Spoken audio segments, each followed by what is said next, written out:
All right, good evening, everyone. We're going to call this meeting to order. Thank you. Mr. Lyons, did you verify a quorum, please, sir? We have all the trustees present, Mr. Chairman. Thank you. Would everyone join me for the Pledge of Allegiance, please?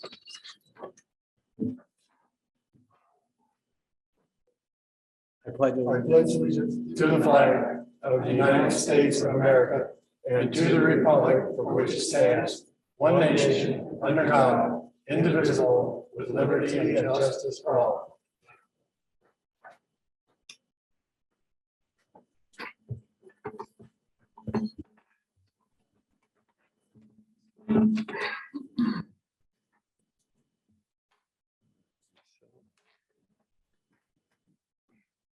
The first item on our agenda is first reading action for a new board member orientation policy, and that's Dr. Sabali.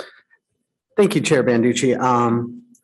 This policy is established to create an onboarding process for new trustees to help them understand the operations of the college and their role as they come onto the board. And we at PC had worked on this a little bit.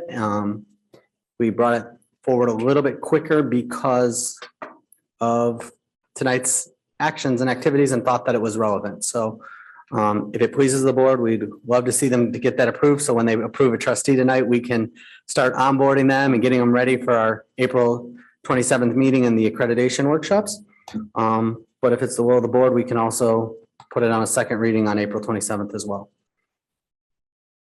All right, and everybody in your packet should have a copy of the proposed policy and the procedure that is proposed that will accompany it. Do I have any questions or comments from any of the trustees to Dr. Sabali on this policy or procedure?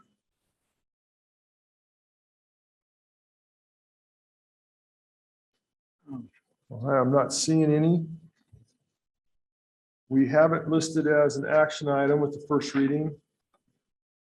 I will ask if there would be a motion to approve these so that we would have them in place for the new trustee. Oopsies, I'm already out. I would like to, I'm fine voting to approve this. I think it was actually very well done and something that's needed, but I would like to add, actually, I'm fine. I'm fine how it is. Okay. We'll put that under comments and questions, sort of. Do I have a motion at this time to approve the policy and the accompanying procedure as they are written? I'll make the motion. Okay. I will second it for discussion. Is there any other discussion or question? Mr. Chair. Trustee Howard.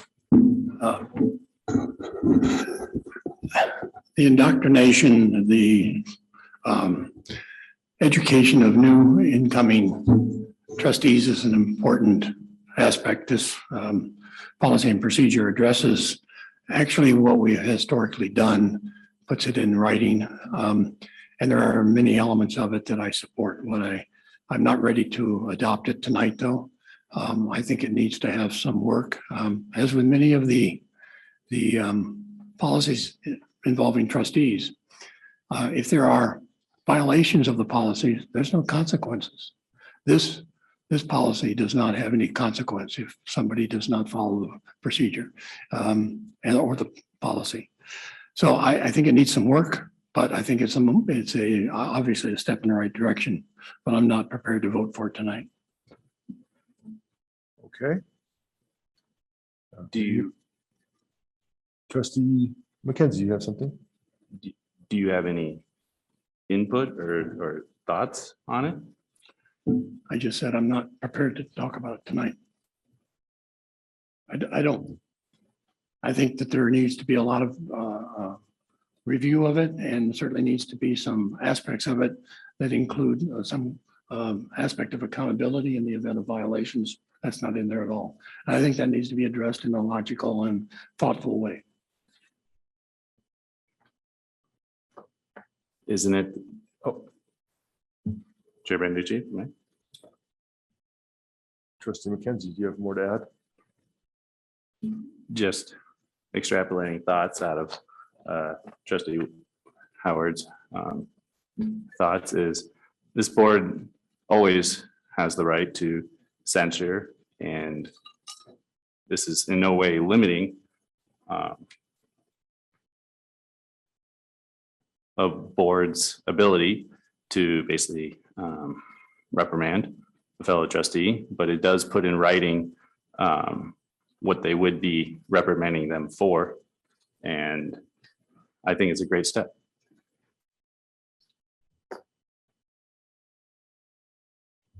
All right, thank you.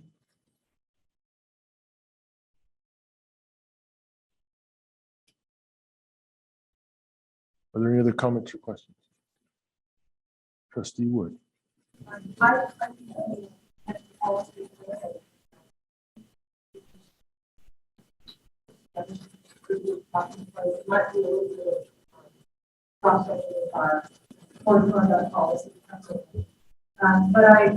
I do agree with Trustee Howard that if you go for us criminal records, we don't punish the but remedies, what do you do if policy is followed? So I think really good discussion between the trustees, we put our heads together and come up with something to agree upon. Definitely, I agree, it's not the right direction. Thank you, Dr. Scott. So hearing that, would the board like this to be added to the accreditation workshop that we're trying to set up to discuss and work on board training for new members? And is that?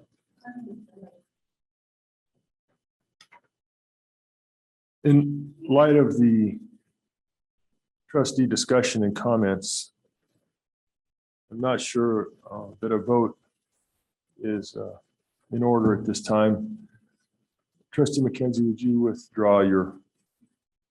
I will withdraw. Thank you.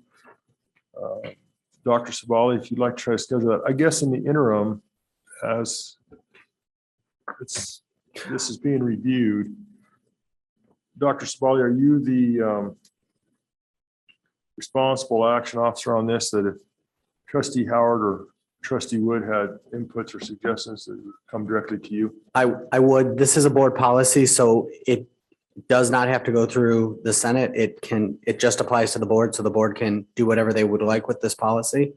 And when a trustee is selected tonight, if one is selected tonight, we will do our best to onboard them and still provide all the things that we wrote in there. As Trustee Howard said, this has been the practice, and we will continue to prepare our trustees to be able to serve our institution as best as we can. All right. Chair Banducci. Trustee McKenzie. President Sabali, I just want to say thank you. This is great. And I initially started with initial thoughts on this policy, but I think that it may be a separate policy that looks very similar to this, in fact, about candidate trustees. I'm anticipating for November, this upcoming election, because it helped me when I was running for my election. I sat down with VP Finance and other people to understand, to be informed, because as I was campaigning, I was educating. So this policy speaks to once people are on the board, which is great, and just general thoughts about incoming or possible candidates that they might be able to request to the board meetings and have the board approved to meet with the administration. So, but it would be like, so that was my initial thoughts, but it's a separate policy. So I held my, but I wish we could have passed this today, but that's fine. It's not a bad suggestion. It would shorten the learning curve potentially for someone that did join the board. If I may too, when I was on the campaign, I was engaging with a lot of people in our community, and it did give me an opportunity to share a lot of good things that North Idaho College was doing, and also express my opinion of things I wanted to see improved on, I guess you could say. And it's always best to be informed when you're sharing those opinions. So. Thank you. Thank you, Dr. Spaulding.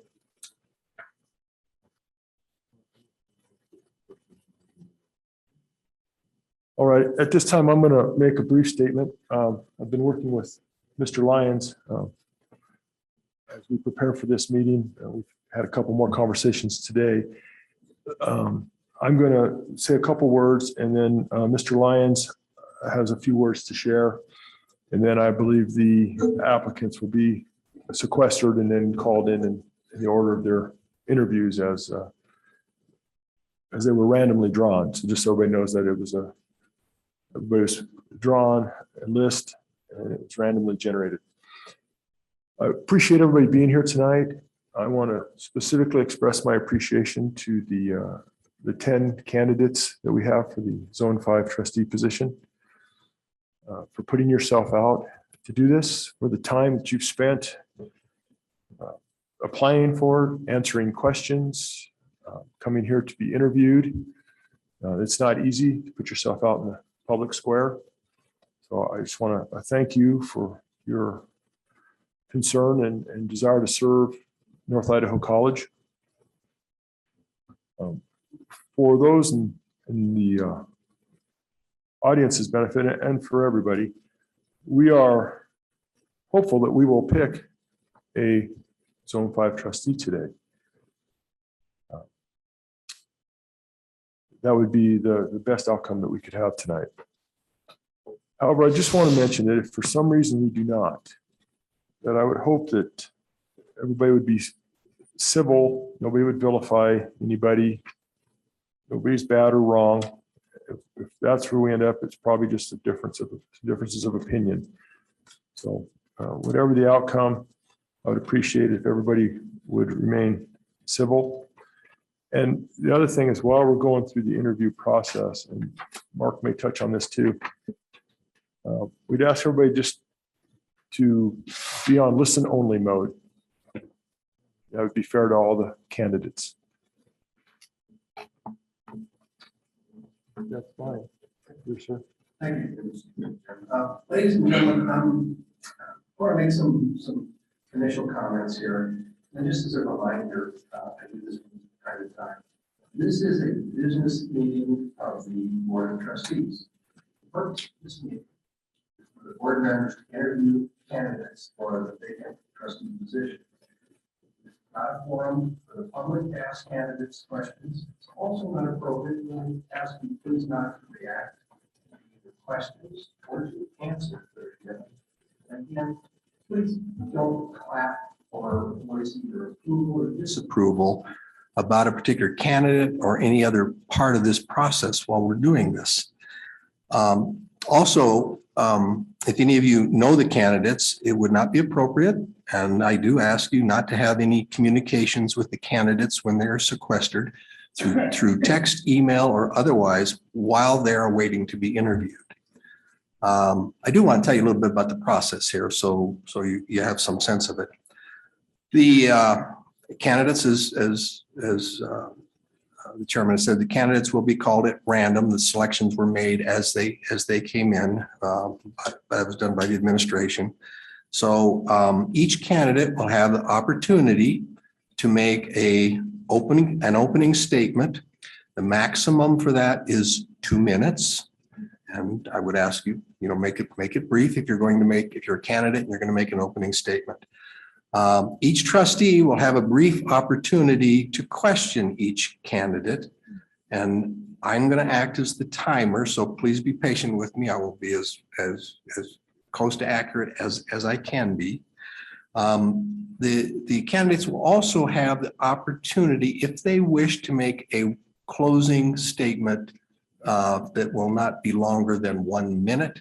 If you're going to do that as a candidate, please tell us at the very beginning, so that at least I will know to tell you that the interviews or the questions are over and you have 1 minute left. We did send out a instruction sheet, I think, for the candidates, so I think that was all on there. After the interviews, the trustees will have the opportunity to make nominations of candidates, and that process will continue until any candidate receives 3 votes. That would be a majority of this board. When that happens, this process will end and that will be the candidate selected. If a candidate does not receive more than 2 votes, the board will continue to seek nominations until a candidate is approved or there are no further nominations. So that's the process going forward. And I'll turn it back over to the chairman here. I think this is the time that the candidates should probably be sequestered. If the candidates would follow Dr. Sabali, please.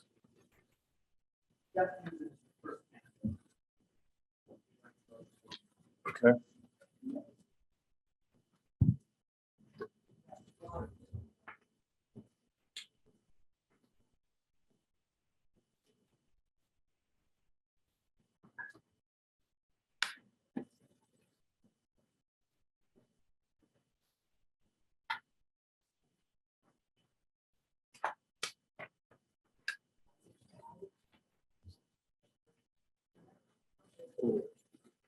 Jeff, give me 1 moment here. Little housekeeping.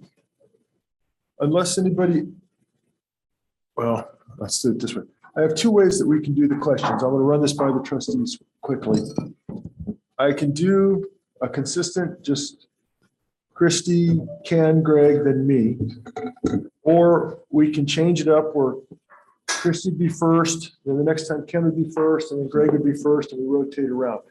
Does anybody have a preference of the rotation or just stay in the same sequence? Whatever you decide, Mr. Chair. I think a rotation would be appropriate. That gives everybody an opportunity to ask the first or the last question. Okay. All right, so, all right, so we're going to do that. Mr. Newman, did you want to make an opening statement, sir? Yes, sir. All right, when you're ready, begin in a couple of minutes. Excuse me, Mr. Chairman, Mr. Newman, will you be making a closing statement? Oh, sorry. Yes, sir. Sorry about that. I should have asked that one also. That's okay. Mark, are you ready? Jeff, when you're ready, sir. Okay, well, thank you. I want to thank you guys for the opportunity to be here for this interview tonight, and I've been excited since the question went out of people putting their name forward for as a trustee. So I just thank you for that opportunity. I'm excited to have an opportunity to serve on this trustee committee and help with the next generation of helping to provide an excellent education here in the Coeur d'Alene Valley, and just to help keep a respected institution here in the great Northwest that we live in. It's nice to have opportunities like this. Just a little bit about myself. I was born in Idaho, and Stites, Idaho is where I lived. I've lived in all over the Northwest, Cottonwood, Idaho, Sandpoint, Idaho. So I've lived all over. I went to Northwest Nazarene College in Nampa, Idaho, graduated with a degree in general studies in education and religious education. And was one of the first people from my school. I graduated from Stanfield High School to be dual enrolled in a community college and high school. So I had that opportunity to partake in that as a high schooler. So I was excited about that. I'm also a business manager here in the Coeur d'Alene. I oversee Coeur d'Alene, Sandpoint, and Colville, and I manage about 250 people throughout that industry. We process about 225,000 packages a day. So I'm very involved in the panhandle of the Northwest and getting around and seeing people. So I'm excited for this opportunity. I just want to thank you. And what questions do you have for me? Trustee Wood, why don't you start us off? Thank you. Welcome, Mr. Newman. Thank you. Mr. Newman, can you tell me, what is your understanding of the substance of the complaint filed with the Northwest Commission on Colleges and Universities? And what are the implications of the letter of action? The complaint, the way I understand it is, I'm just drawing a blank right now. I just read it yesterday. I apologize. I'm drawing a blank on It's the. okay. on It's the kind of complaint. nerve wracking. Yeah, Take your so, time. The implications is losing the accreditation with the college here, and the way board processes, trustee processes have been handled, and the complaints that have been sent to the academic because of the processes by trustees here at the college is the way I understand it. Thank you. Trustee Howard. Okay, I thought we had 3 minutes each, but it's just Oh, one question. if you want more? Well, no, I'll take turns. Okay.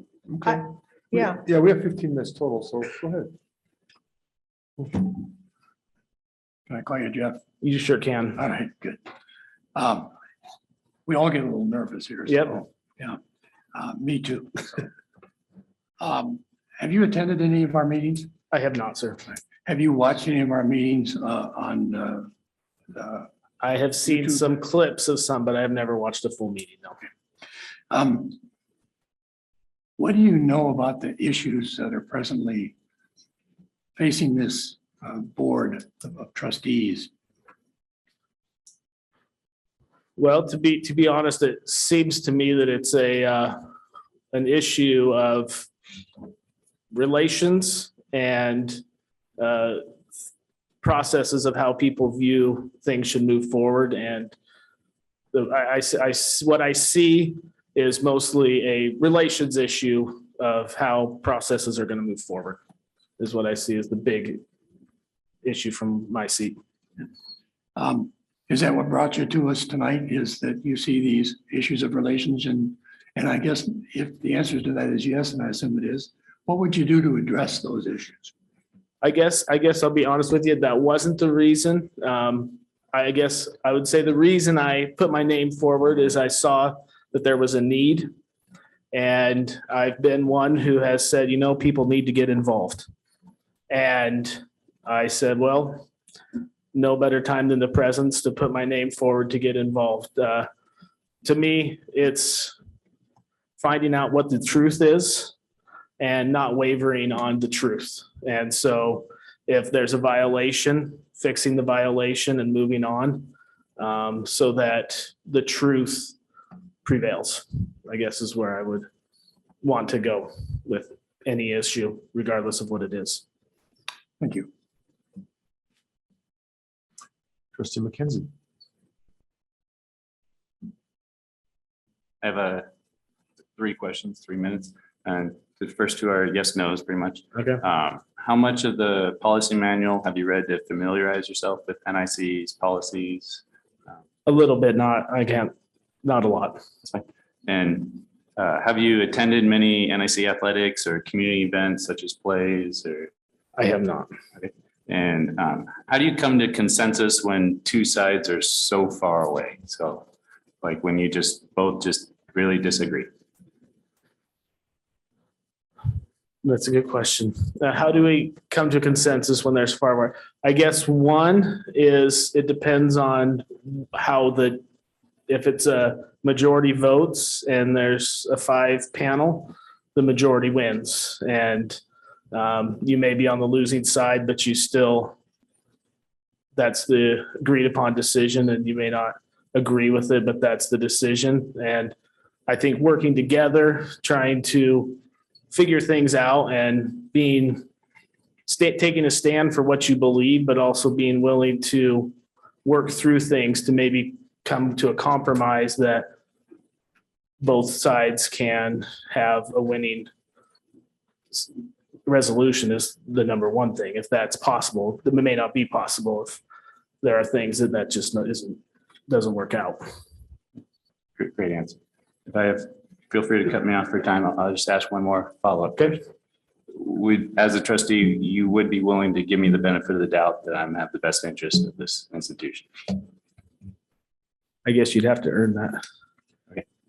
I mean, I want to give everybody the benefit of the doubt, but somebody tells me something, I want to give them the benefit of the doubt, and hopefully they earn my trust. I have two quick ones, and then Christie, if you have another question, Sure. go back. I think we have time. My first question is, if you were to be selected as the Zone 5 trustee, are you prepared to file and mount a campaign and to vie for the seat in the November general election? Yes. Second question, would you be willing to state unequivocally that you would be willing, as part of this building trust and being able to work together and resolve things, that you would not divulge things that were done in confidence within the board, that you would keep things that are in executive session, and that you would not release or violate or say things that compromise the attorney-client privilege? One of the things that I think is important is that integrity, and that the board has to keep its dealings within the board. Would you be willing to, it's just like if you had a security clearance, think of it the same way, that you would keep the stuff to yourself and not disclose to outside agencies or parties? Yes, sir. If I signed something that said that I would keep my word, I will keep my word to whatever it says. All right, thank you. Where are we at on time, sir? We are at almost 9 minutes. Okay, we're doing okay. Trustee Wood, do you have another question? Yes, thank you, Mr. Chair. Jeff, if we were forced to have to make cuts to our budget, what areas of operations would you look at first to make those cuts? Well, as in any budget, I would look at the stuff that is unneeded. Maybe, if there's waste in the budget, that would obviously be the first place that I would cut the budget. As a participant in high school, I can always remember that people said, oh, athletics and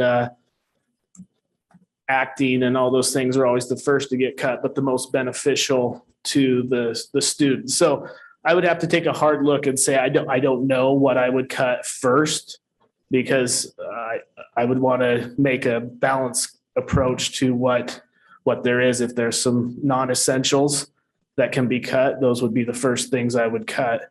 And then you would have to look at everything to make the decision. So I wouldn't want to make a decision of I would cut this and this and this, because I would want to take a close look at it and make sure that we were making the best decision for the college and the students so that they got the best education possible. Thank you. Trustee Howard, would you like another opportunity? No, thank you very much. I just want to offer you some time. I just want to afford the opportunity to wait. Okay. I'm content, and thank you for being. All right. You did a great Do job. you have any other questions? I do not, Mr. Chair. Mr. Newman, if you'd like to make a closing statement, sir. Okay. Well, I again want to thank you for the opportunity. I would say that I feel blessed to have this opportunity to live in the greatest nation that on earth and have this opportunity. I'm so blessed. The questions were asked here, if you go to UPS and you talk to people where I work, I have a reputation of working with people. One of the industrial engineers has mentioned to me that he has a name for trying things outside of the box, which is to illuminate them, because I like to think outside of the box and think of creative ways to get things done. And that's what I think I could bring to this group, is an outside opinion and a creative mind to think and to give you different ways to do things. Maybe not that everything has to be done my way, but just different ideas to be brought before the trustee board. So I appreciate your time. Thank you. And I hope to maybe join you as a trustee. Thank you. Thank you. Thank you, sir. Mr. Chairman, just so we're clear, I'm attempting to allocate each trustee 3 minutes. If you don't use the full 3 minutes, the next trustee starts talking, I'm going 3 minutes from that. So Thank you. I will try to touch base with you periodically, see where we're at time wise, make sure everybody can get a second question. Time allows for it. All right, next on our list will be. Chair Banducci. Oh, I'm sorry. Yes, please. That one, I just, the format questions asked. All good.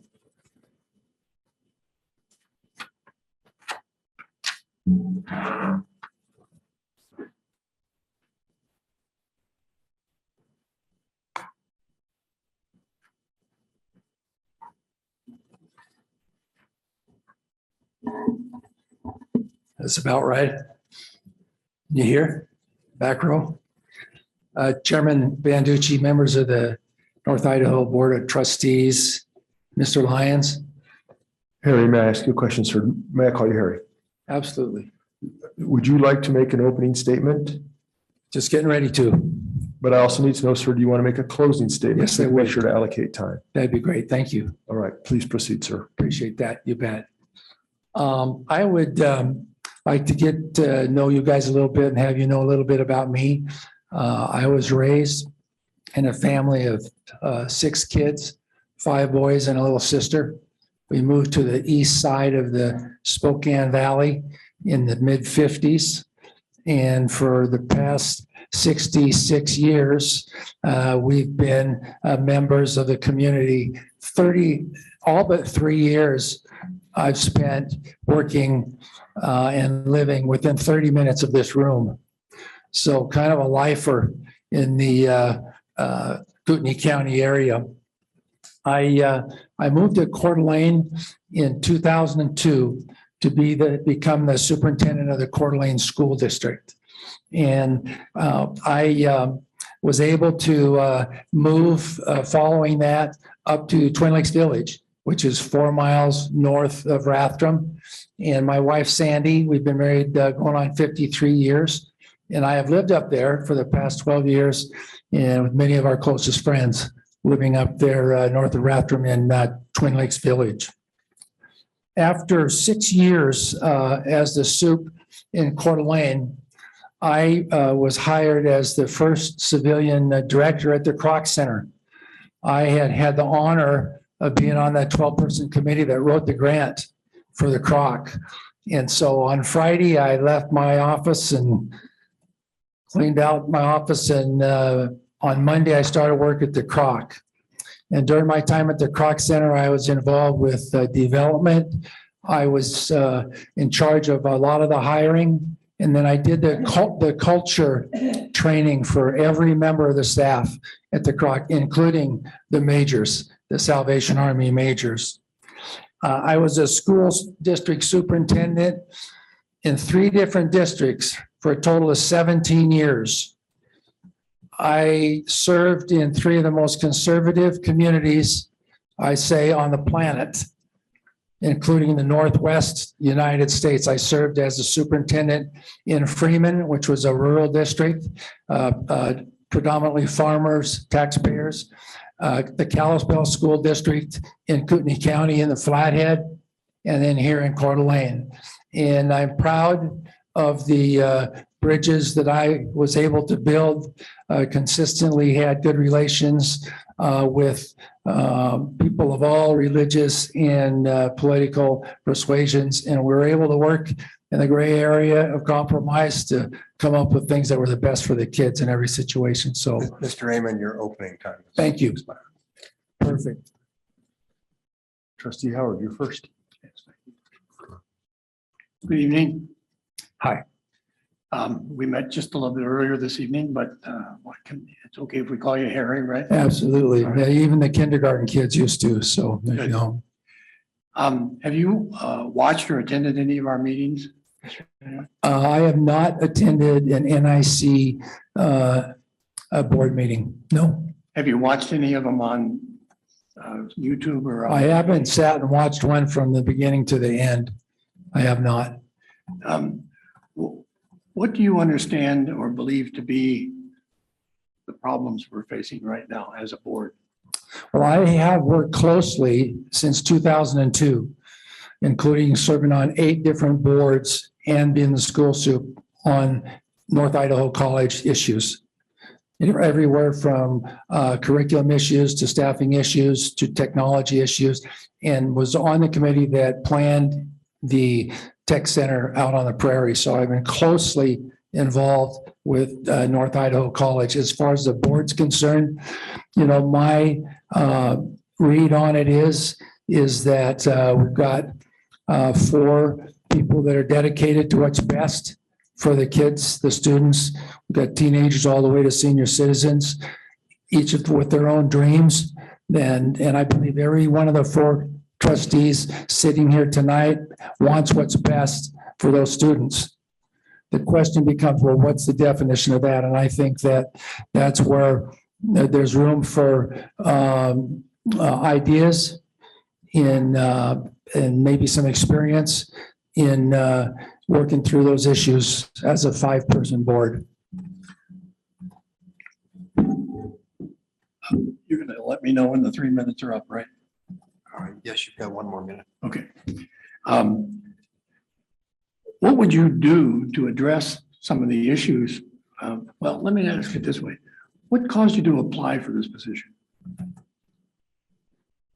Well, I am a lifetime educator, sir. And I've spent my career, now a total of 41 years, looking out for the best interest of students at all levels. And I believe that's included at the college level. I think every student, teenager, senior citizen that comes here has their own dream, and they have their own plan and their own desires. And I think our job as a board of trustees is to serve those students. I don't believe we should create their dreams. I don't believe we should enforce their dreams. I believe we should provide the opportunity for every student to have their own unique set of dreams and path to meet those dreams. And I've committed my life to that. I've worked with numerous boards successfully, and there's a lot of issues always. But if there's a core value of wanting what's best for the students, there's gray area to work in to make progress. And that's been my experience. The 3 minutes is up. Trustee McKenzie. I had 4. You've already answered 1. Good job. And 2 that are yes, no, pretty much. And the 3rd one a little longer. How much of the policy manual have you read to familiarize yourself with NIC policies? I've perused it since I decided to throw my hat in the ring for the interim deal. And I feel pretty well versed in it. Have you attended many NIC athletics or community events such as plays? I have. I've attended a couple of plays. I was a regular for athletic events, especially music and jazz events. Many activities in Schuler Auditorium, especially when I was living down here in Coeur d'Alene, not quite as often and as regularly as when I was living down here since I moved up to Twin Lakes Village. And one that maybe is a bit more of a extrapolate that. How do you come to consensus when 2 sides are so far away? You go tiptoe. You don't dive in. First of all, I think board members need to be good listeners.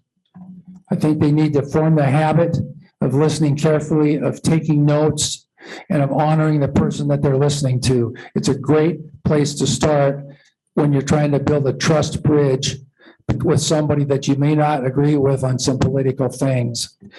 And after that, I think both sides need to be ready to tiptoe into the gray area of compromise. I don't believe human problems, especially in education, are ever solved with my way or the highway or black and white situations. They are solved with compromise from both sides. And it's based on a core value. the core value of what's best for for the students at the school. That's the only base. Any other extenuating base has to take a back seat to what's best for the students. And I believe all four trustees believe that that's the most important reason for being here. And that's how you work it. You work toward the middle and you be ready to compromise.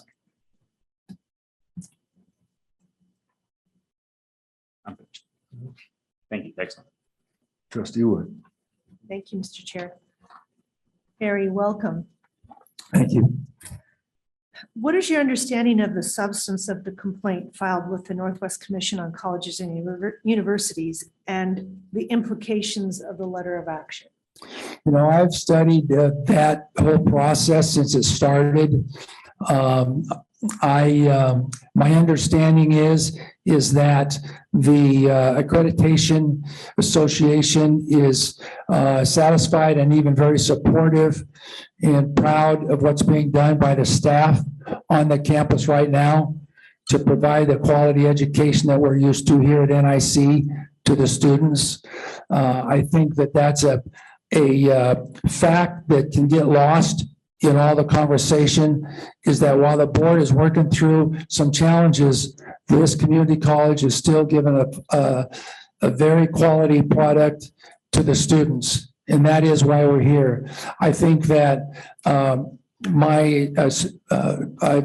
earned a reputation as a straight shooter. I think some personalities are involved on this board right now. But I've known Todd Banducci since he was in high school. And his family. I followed him when I was a baseball scout, and he and his brother were pretty talented players. And I know him in other venues other than just being a trustee at North Idaho College.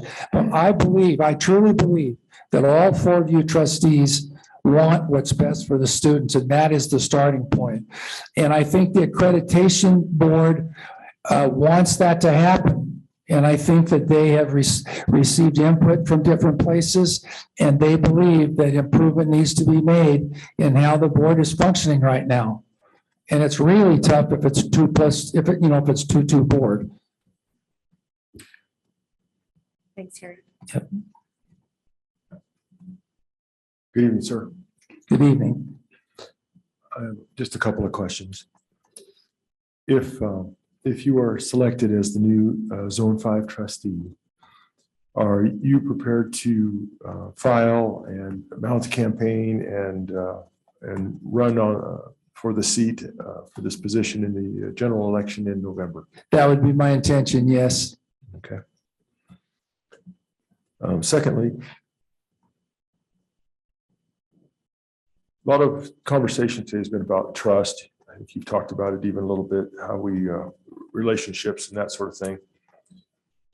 If you were to become a trustee, could you commit to honoring what's confidential and keeping it confidential? What's an executive session, that it stays within executive session? If it's between the attorney-client privilege between Mr. Lyons and the board, that things would not be disclosed or leaked or sent out, that you would just if you had a security clearance, you would keep those secrets and would not divulge them outside the organization as appropriate?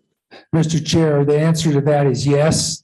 And I have worked with not only school boards, but boards of nonprofits for the last basically 41 years. And I'm comfortable with that. I'm also comfortable with front page accountability. That was my life as a school superintendent. And I understand the importance of the executive session. I understand what the criteria are, and I'll be watching that, make sure that we, follow those criteria and the rules for executive session too. But the answer is emphatic yes. Harry, I had the privilege of you calling me at one point asking if you could be of service to this board. And you and I had a couple conversations before this came about with the Zone 5. And you would ask me some generic questions about being a board member, a trustee. And that was why I'm want to make sure that you're good if this is not just an interim position and that you'd be comfortable and adjusting your life and committing to the time requirement for this going forward. The answer to that is yes. You know, I have 9 grandkids and they live in this Spokane area. That most of them, the heavy lifting of raising those grandkids, helping raise those grandkids are over. And I've been trying to work my way towards some level of retirement. And but I have time to do it right if I'm selected. Thank you. 1 minute. Your closing statement, sir.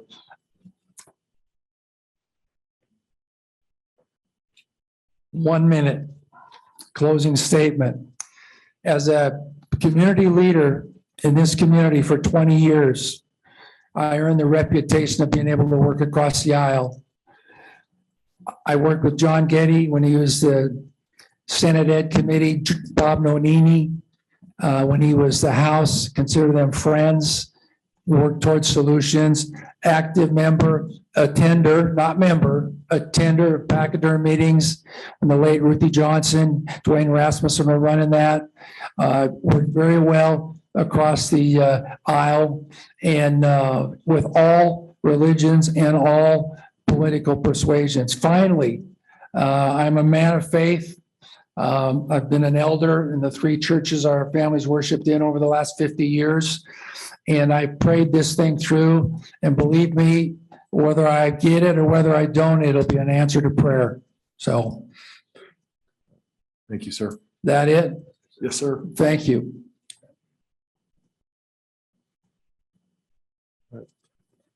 Dr. Sabali, we're ready for the next individual.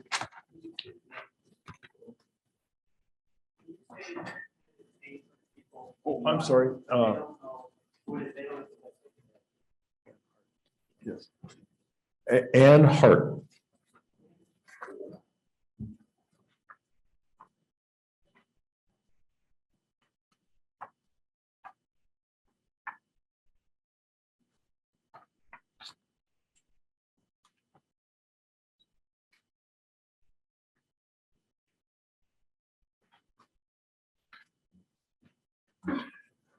May I call you Ann? Please. Welcome, Ann. Ann, are you desirous of making an opening statement? Yes, please. And would you like to make a closing statement? No. Okay. We just asked that in case we need to allocate a minute at the end. And if Certainly. we end up with extra time and the thought occurs, we still may get there. Okay. Trustee McKenzie, Welcome, glad you're here. and she's going to make her opening statement, but I was going to say, you'll be the first to ask questions. Okay. Go ahead. Ann. Okay. My name is Ann Hart. I've been a resident of Rathdrum, Idaho for 9 years. I've been married for going on 32 years to Daniel Hart, who is a retired veteran of 24 years in the U.S. Navy. We are the parents of 6 children and grandparents of soon to be 3 grandchildren. Having raised our family in an environment involving frequent moves, we chose to home educate our family. If I were to set about describing my life experiences and accomplishments, they would center around my family and raising my children. I deliberately set out to center our family life around faith and education, and up until now, this has been my life's work. I have 25 plus years of being an educator, of teaching, mentoring, and creating and implementing curriculum. I work to prepare each of my children for college and for a life as productive citizens of our community and our country. Each of our children has attended college, beginning with earning an associate's degree at whichever community college we live nearest to, our youngest 4 having studied at this school. This is the pattern that we have chosen to follow as a family. I sincerely value education so highly that I chose to dedicate 25 years of my life in educating my children myself. I value what our community college has to offer so highly, that each of our children has had their first experience in a secular classroom in a community college, 4 of them in this community college. Having completed the raising and educating of my children and entrusted so much of the higher education of my family to this school, I would embrace and be honored by the opportunity to be a trustee on this board and help oversee its future success. Thank you. Thank you, Ann. Trustee McKenzie.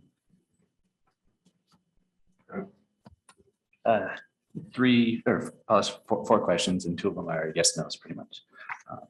How much of the policy manual, the NIC policy manual, have you read to familiarize yourself with NIC policies? With NIC policies, how much? Some. No? Okay. Yeah. Have you attended many NIC athletics or community events such as plays, sports? I've been to a concert at Boswell Hall. I think that's probably about it. How do you come to consensus when two sides are so far away? Like in disagreement. Yeah, how do you handle that? I listen to both sides and try to make my best judgment based on the principles that I hold.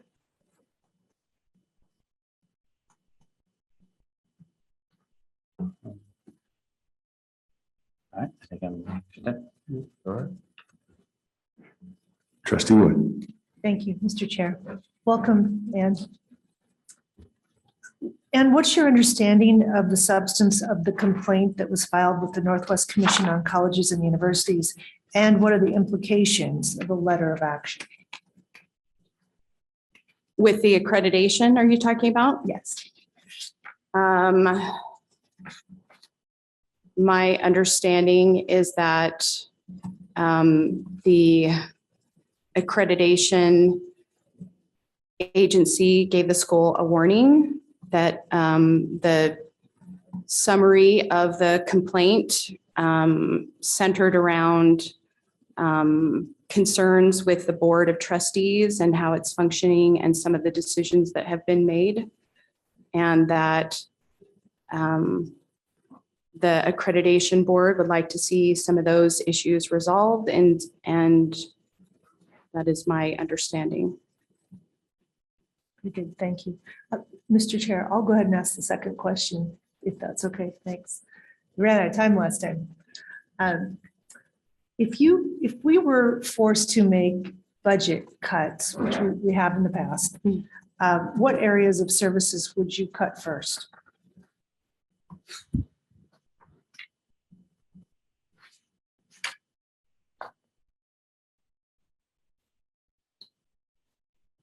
I don't know if I understand the school's budget well enough to make that decision. I think I would need to know a lot more about where all the budget goes. Thank you.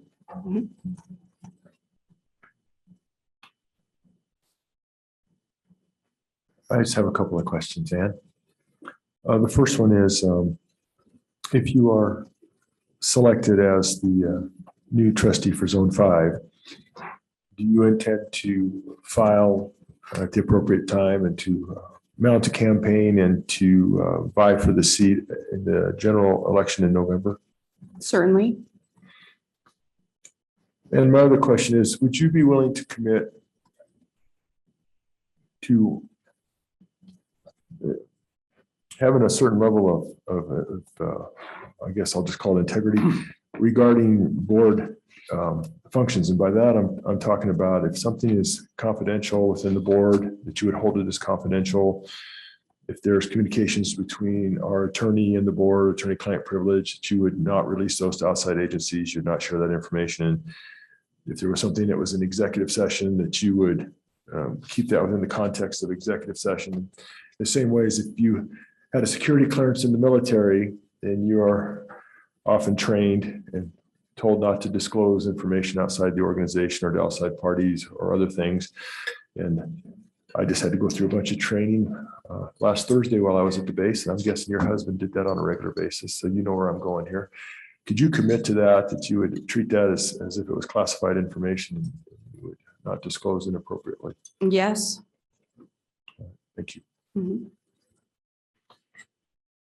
Are there any other questions from any trustees? I haven't had much. Sorry. Don't. I'm used to going the other way, sorry. Yeah, that's right. And I want to thank you, and by the way, the other applicants who not only submitted a resume or a curriculum vitae, which you did, but you also answered questions that were submitted by the trustees that helped us as we prepare for tonight's opportunity to meet you. So thank you for that. Have you watched or attended any of the meetings of this Board of Trustees? I have. You have. Mhm. And what do you perceive to be any issues or problems that need to be corrected with regard to the Board of Trustees from your observations?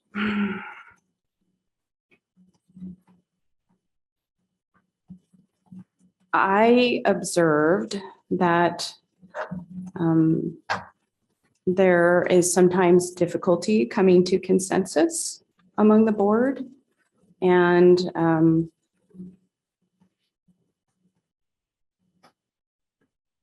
that's what I observe. I observe that the Board of Trustees doing their best to do their job and to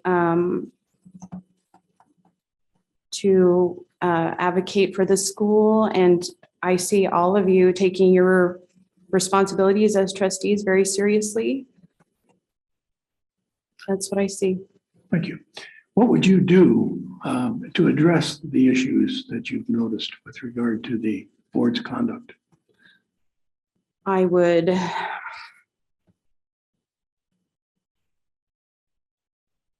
listen and try to help compromise and consensus to be achieved. And I take it you believe that you have skills and abilities to address that. Would you kind of describe for us the skills that you would bring to help solve those problems?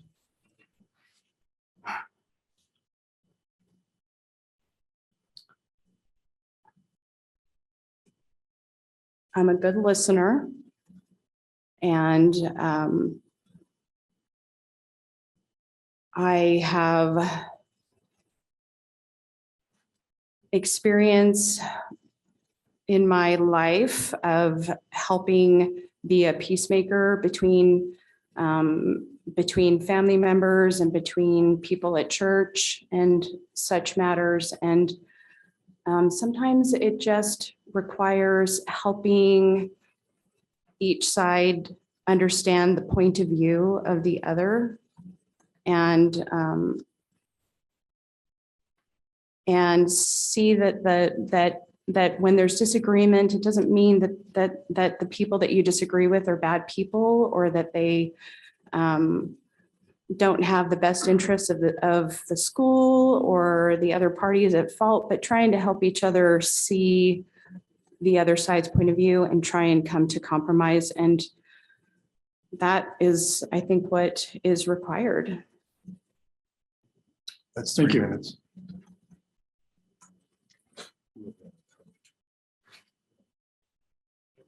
Thank you. We have just enough time if somebody else had an additional question. We've gone through everybody, okay? And I believe we have some time left, if you would like to make the closing statement.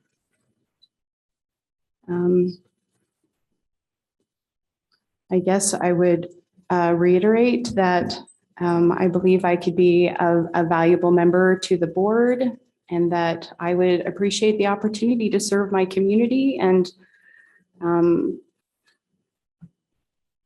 assist the Board of Trustees in their work with the college. Thank you. Mhm.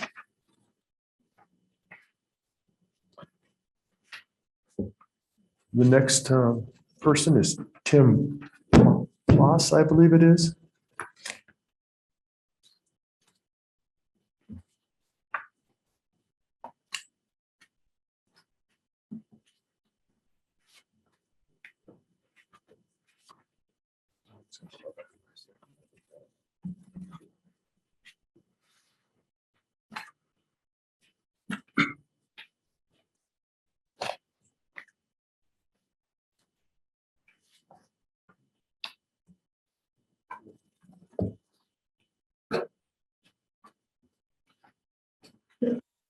Sir, may I call you Tim? You may. Would you pronounce your last name for me to make sure I have it correctly? Floss, like thank you. dental floss, only with a P. I got it right. We'll go with that. Tim, are you interested in having an opening statement? Yes, I'll make a quick one. Would you like to make a closing statement, I sir? don't think it's necessary. Maybe I'll regret that, but Well, if we have enough time, I will still offer it. I won't plan on it. Okay. Trustee Wood, why don't you go ahead and kick us off? Oh, I'm sorry, after the 2-minute opening statement. Go. Yes, sir. Okay, please. so my name is Tim Ploss. I've been Kootenai County resident for 25 years. 94 to 2017 in Post Falls, and then the last year and a half I've been in Rathdrum. I'm an electrical engineer, worked at HP, Agilent, Itronics, General Dynamics, Transdector, a lot of companies around here. I've raised my family in Post Falls with my wife, Julie, and up till now, I've concentrated really on just raising the family. I didn't want to get involved in other things. My youngest are out of the house, out of college, and I would like to help the community now, start to use my time for that. I went 2 years to community college. I have an associate degree. I know what it's like, but I didn't go to NIC, but I know what community college is like. I got my bachelor's in UC Davis and my master's at Stanford. I feel I really understand the importance of a strong academic, and just from my own experience. And I have high expectations for a community college and for all the students that are going here.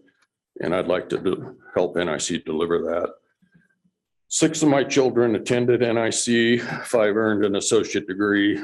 1 earned her RN through the NIC program. 5 did dual enrollment and got high school credit. Because of that experience, difficulties my children had, and I also know some of the troubles NIC's having based on the media reports. So I'm here to offer my help and experience and help get NIC going strong for the community. All right. Thank you. Trustee Wood. Thank you. Welcome, Tim. Hi, hello, Trustee Wood.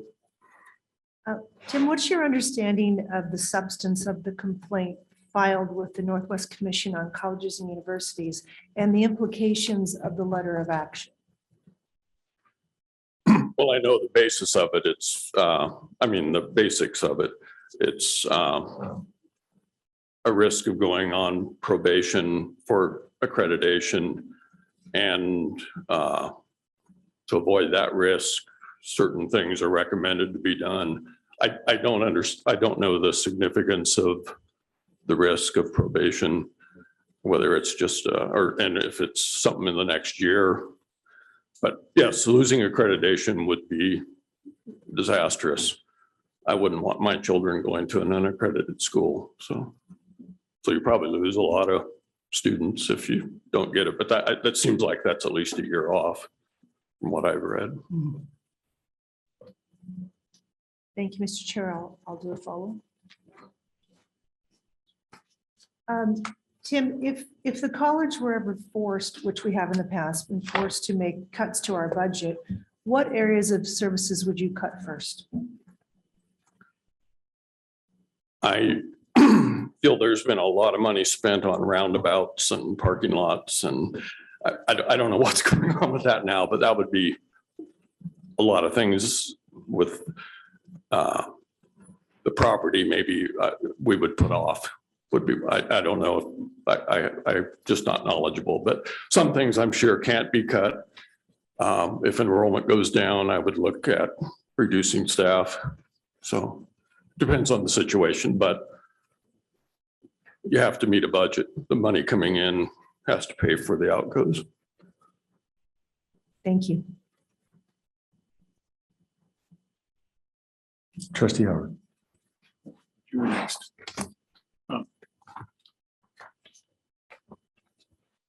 Tim, have you watched any of our board meetings or attended any of our board meetings? The last two I've watched on the Zoom calls, yeah. But otherwise, I would say I've looked at some 5 years ago, but yeah. What do you think the issues are that the trustees are experiencing now that need to be addressed? I have to admit, I don't really understand at all. I don't know what's. I know that there's a division in the community, and I know that some of the community wants some things changed, and some of the community wants things to continue as they are. So I think that's the ultimate root of it. But from what I've seen, you can't just expect 4 people to just say we have to have unity and just do it for unity. There's gotta be some understanding of where you're going, and just saying you have to have unity is the only way you do that is one side has to give or the other. But so it's kind of a stalemate, I guess, and I don't really know exactly why or what can be done. I'd like to help. So Well, that's the question I have for you. What skills or abilities do you have that you think could help address the issues that we're experiencing now to solve these problems? well, in my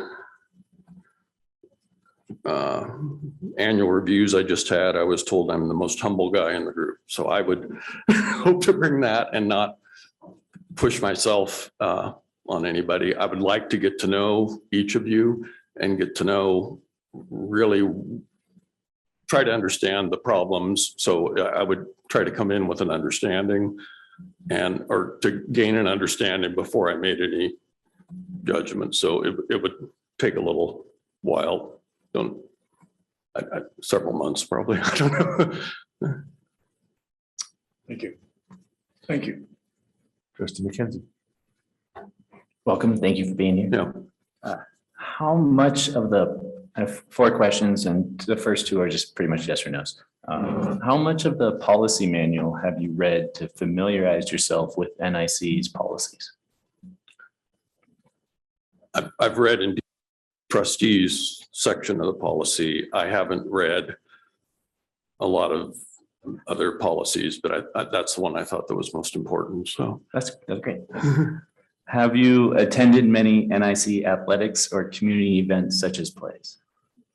I did quite a few basketball games back when my boys were playing at high school. We would usually come here, and we actually did some of the basketball camp things, training they had on Saturdays. So. And similar questions to Trustee Howard, but I'll just ask the same questions to everybody. How do you personally come to consensus when 2 sides are so far away? We must have unity. I don't really know. I mean, it's like when there's strong opinions about important things, you got to maybe talk offline. You got to talk through it. But a lot of the things talking about the policies and so forth, I think there's a lot of commonality that can be worked through. So, I mean, I saw some of that tonight here, so I think that's fine. Excellent. I'm content. Thank you. Good job. Tim, I've got a couple quick questions. If you are selected to be the new Zone 5 trustee, is it your intent to file and to have a campaign and to run for the seat in the general election in November? At this point, I would say yes. I really come away with a bad taste in my mouth after 2 months, but that would be my full intent at this point. And even if one isn't selected here, I might run anyway. So it's a good point. I've not asked that question with part part two of the question. And that's a good point. What level of commitment? The second thing is, if you were selected as a trustee, would you commit to honoring anything that's said in confidence, any confidential agreements, anything in executive session, anything in communication with our attorney, Mark Lyons, and client attorney privilege? Would you commit to not divulging any of that information or sharing it with outside sources or leaking it or any inappropriate handling or usage of it? Think of it in the sense of, if you had a security clearance, that you would be committing, taking an oath to not violate that. Absolutely, I would not violate that. I have had security clearance in the past, and I've gone many years without being able to talk about things. I can do it, and especially when it's a specific policy. I mean, if somebody does something and no one ever really said what it is, I can see pushing it. But when it's a policy, my lips are sealed. Understand. All right. Thank you, sir.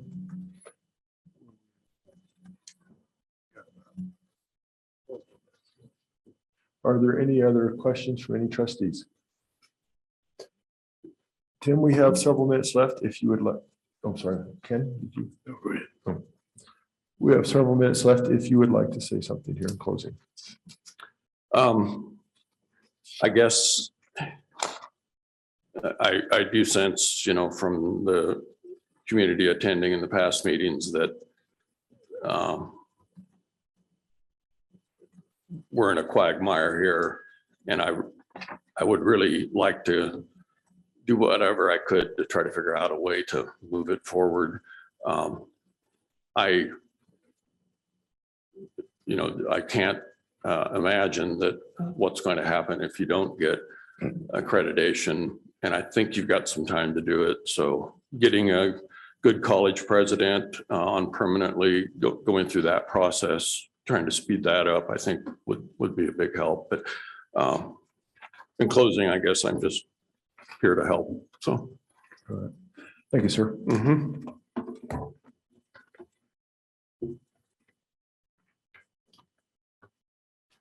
Next up is Pete. I don't know if it's Brochet or Brochette. I'm not sure.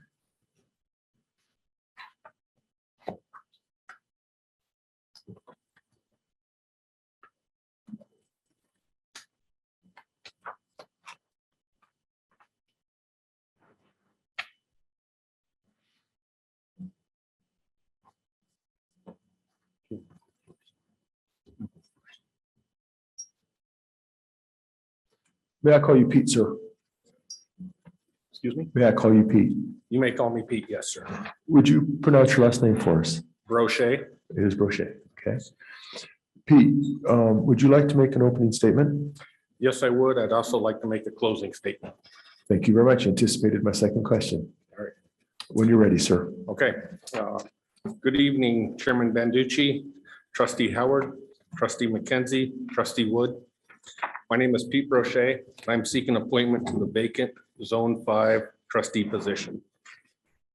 Although I did not attend NIC, I have firsthand knowledge regarding the caliber of students it produces, hardworking staff they employ, and the added value it provides to the community and local businesses. I've worked as a certified human resource professional and safety professional for over 20 years. I know there are many difficult issues that the board is facing.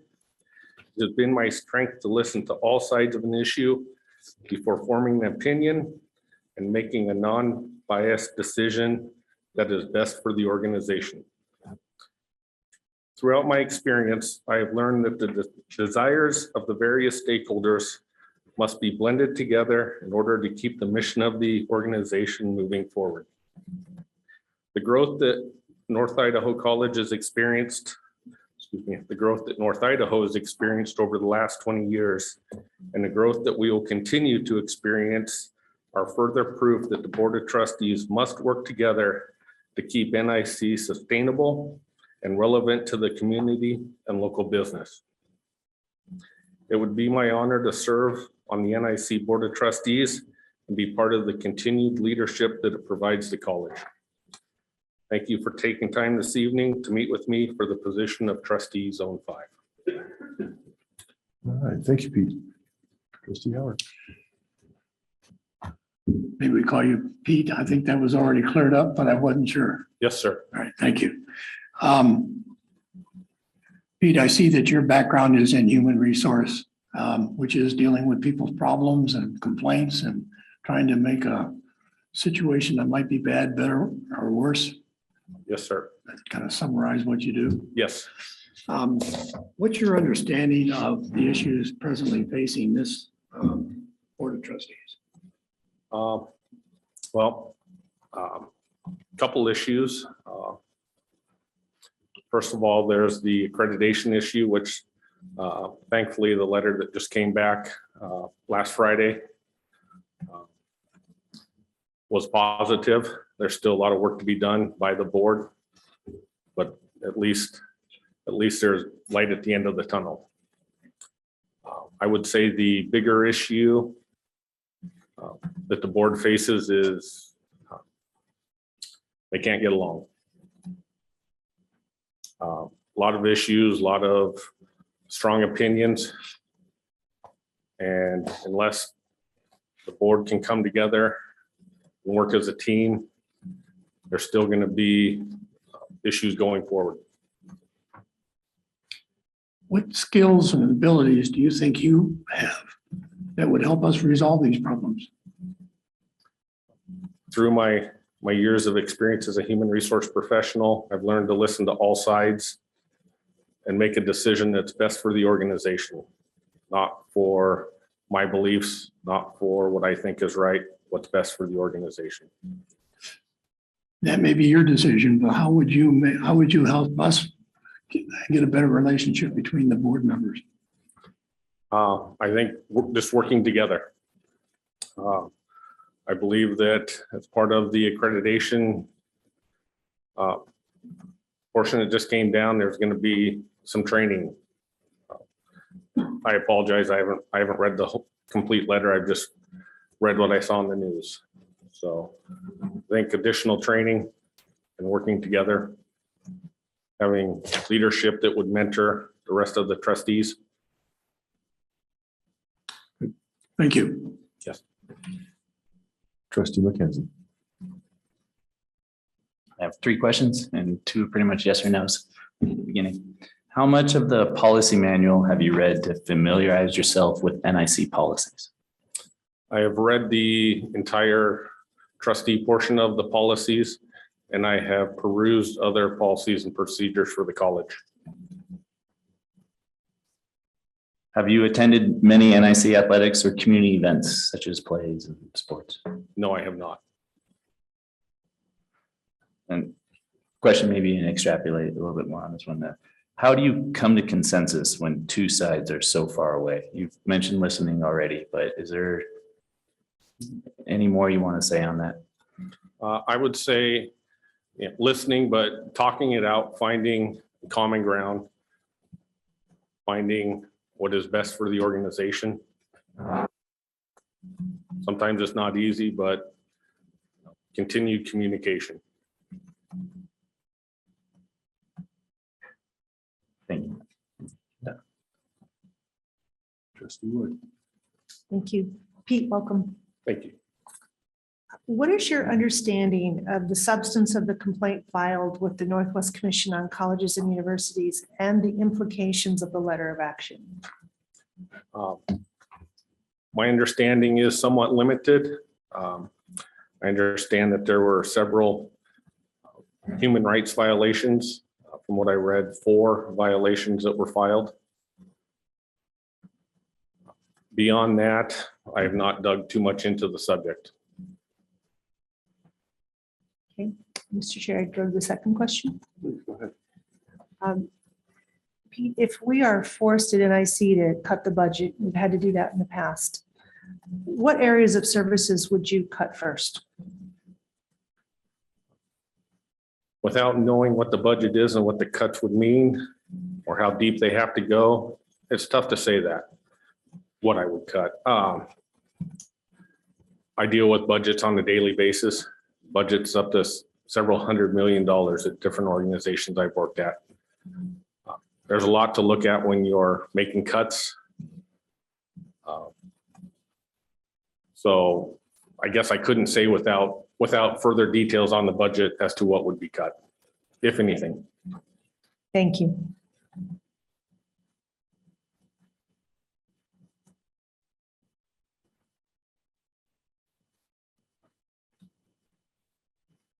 Pete, if I missed this, I apologize. This is one of the questions some of the other folks have been asking. Have you attended or watched our meetings? Yes, I've watched meetings online, the YouTube videos of them, probably the last 6, 7 meetings at least. Okay.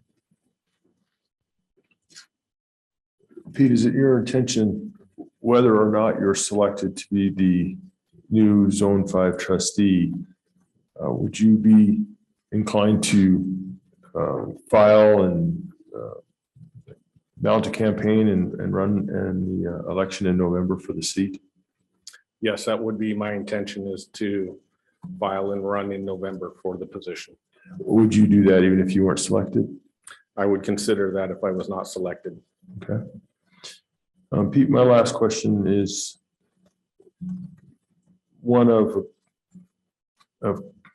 integrity / I guess relationship / trust. I'm not quite sure how to categorize it, but one of the things I would hope, and I would ask you, would you be willing to commit to, is if you were to join the board, would you commit to keeping anything that was confidential, spoken documents, anything on an email or written, anything between our attorney-client privilege, between the board and Mr. Lyons, anything that's any business that's conducted or conversations in executive session? Would you treat it like if you had a security clearance that you would not disclose those items to outside organizations or parties, or leak that information or anything that would be inappropriate, that would compromise that trust and that relationship between trustees?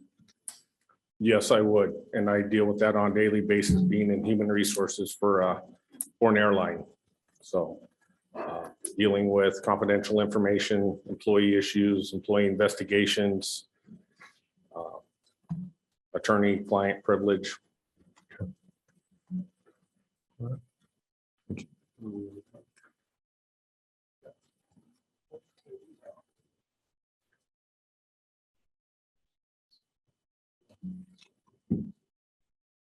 Pete, we have just enough time if you'd like to make a quick closing statement.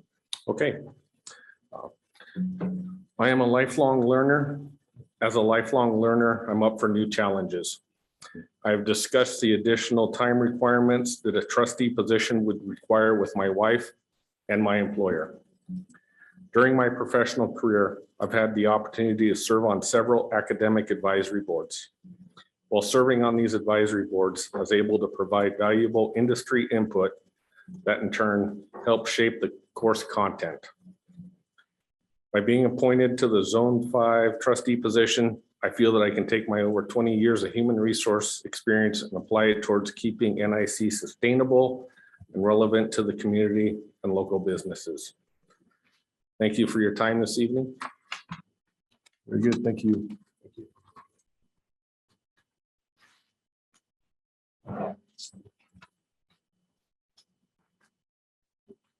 Dr. Sabali, next up is Robert Blansfield.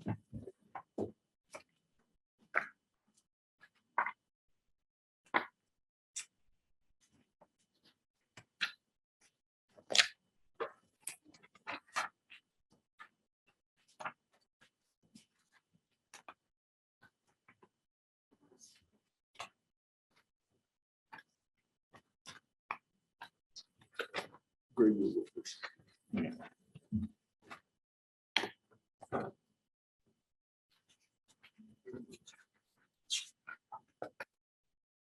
To the podium, yes, sir.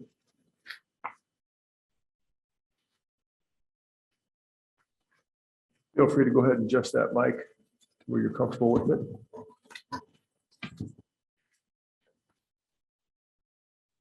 Mr. Blansfield, how would you like to be addressed? Mr. Blansfield, Robert, Bob, what's your choice, sir? Okay, if you're comfortable with us calling you Bob then. Very good. Bob, would you like to make an opening statement, sir? Other than the fact, I really appreciate the opportunity. Hopefully I can take advantage of it. Okay, would you like us to leave some time at the end statement? Would you like some time for a closing statement? Yes, please. Okay. All right, well, we've got the opening statement already done. Trustee McKenzie. Hello, welcome. Thank you for being here. Thanks for going through this process. Question for you. 3 questions, 2 of them, the first 2 pretty much yes or no. How much of the policy manual have you read to familiarize yourself with the NIC policies? Not much of it, to be honest with you. I was going over it, haven't got through it. Have you attended many NIC athletics or community events such as plays? No, I'm actually fairly new to Idaho. I've only been here 2 years. How do you come to consensus when 2 opposing sides or 2 sides are so far away to an agreement? Actually, I think you should identify what the issue is so that both parties can agree on the issue that is to be addressed, and then search for those elements that bring agreement about.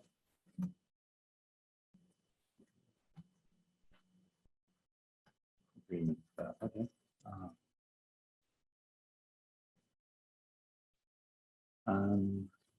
No, I yield my time. I may come back, but thank you. Trustee Wood. Thank you, Mr. Chair. Welcome, Bob.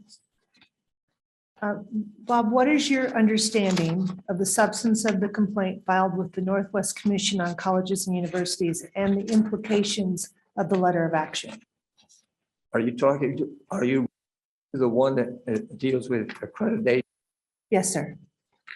I haven't really read it, to be honest with you. I have reviewed, though, the requirements for accreditation. So I'm familiar with those. Thank you. Mr. Chair, I would go to question 2. Thank you. Bob, if we are forced to make cuts to the budget, which we have had to do before, what areas of services would you cut first? It's a difficult question for the simple reason you're dealing with what's known as the factors of production, and all of them play a role in producing any kind of a product or service. So you have to look at each of them. Factors of production being, excuse me, land, labor, and capital. Each one is important for an organization to exist. So you have to go through each of those. Each one is going to have to make some kind of a contribution. If one makes too much of a contribution, it's going to impact the other. So you got to keep the, excuse me, the equilibrium up. So it's not an easy answer straight off of the top of my head. I'd have to look at your budget, to be honest with you. That's what I used to do for a living. Great, I appreciate that. Thank you. Trustee Howard. Bob, you mentioned in response to a question a little bit ago about solving the problem or addressing the problem, and you said, if I got this right, you got to know what the issues to be addressed are first. Right. What are the issues that need to be addressed here In the school? with this board? Oh, with the board? Yep. As I understand it, there seems to be a little crisis or conflict among board members. And to me, that crisis needs to be resolved so that the board can get on, come into agreement as to how a certain issue needs to be addressed. Sometimes personal preferences interfere, and those need to be set aside, because the real goal is what? The school itself and the quality of education. So anything that gets in the way of that needs to be set aside so the board can do its job and address the issues that impact the quality of education. So what skills and abilities do you have that you can bring to this board to help address those issues?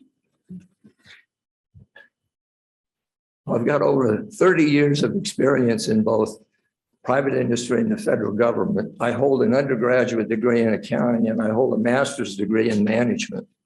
And I've had the opportunity over the years to employ those skills as a consultant as well as with the government.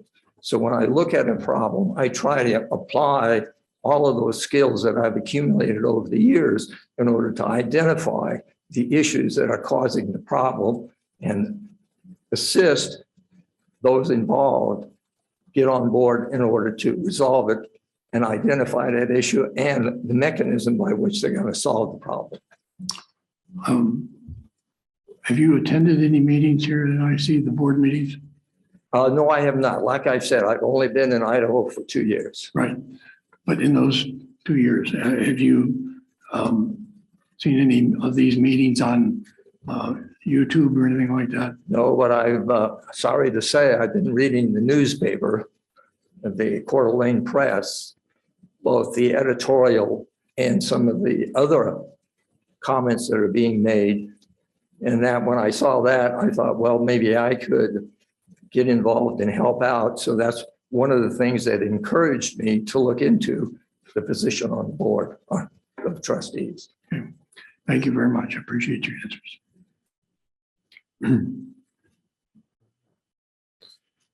Well, I have a couple of quick questions. One is if whether or not you are selected to be the new Zone 5 trustee, is your intention to file and to run a campaign and to seek the seat at in the November election? Yes, more than likely I would. Okay, whether you're selected or not? Yes. Okay. And Bob, another thing, one of the things that's important as we work on these relationships and trust is that we can be confident with one another that will hold each other to a level of integrity where we will not share anything out of our executive session with others. We would not violate conversations with our attorney-client privilege. If we have anything that was confidential, discussions, documents, that sort of thing, we would not release those outside of our group. Just that we would maintain a level of confidentiality so it would allow us to work with each other in an open way. We could try to trust each other, not be guarded. Would you commit to that? It'd be like having a security clearance and promise that you would not divulge, information that you're not supposed to. Yeah, that's very easy for me considering the government agency from which I retired. I know how to do that. The CIA. I retired from the CIA. You know a little bit about secrets. Yes. All right, that's an easy. I understand that. I carried a TS and some things too, and so Excellent. for those of us that did that, that's just part of what we did. Yes. All right, thank you, sir. Are there any other questions? No. Bob, if you'd like, we have a few moments for your closing statement, sir. Pardon? We have a few moments. Go ahead and make your closing statement. Well, what I'd like to just point out is that I'm a great fan of Aristotle, and I take seriously his three problems: the problem of knowledge, the problem of conduct, and the problem of governance. An organization such as the university, is its strategy and its value network designed to address those three problems? I don't know. I haven't analyzed it. But that's the way I see the approach in the future to take place. So those three problems, if they're addressed properly, address almost everything that you're concerned with. So that would be the focus that I would look to if a member of the board. Very good. Thank you, sir. Thank you for taking the time to do this evening. Next on the list is Mr. Mike Wagoner.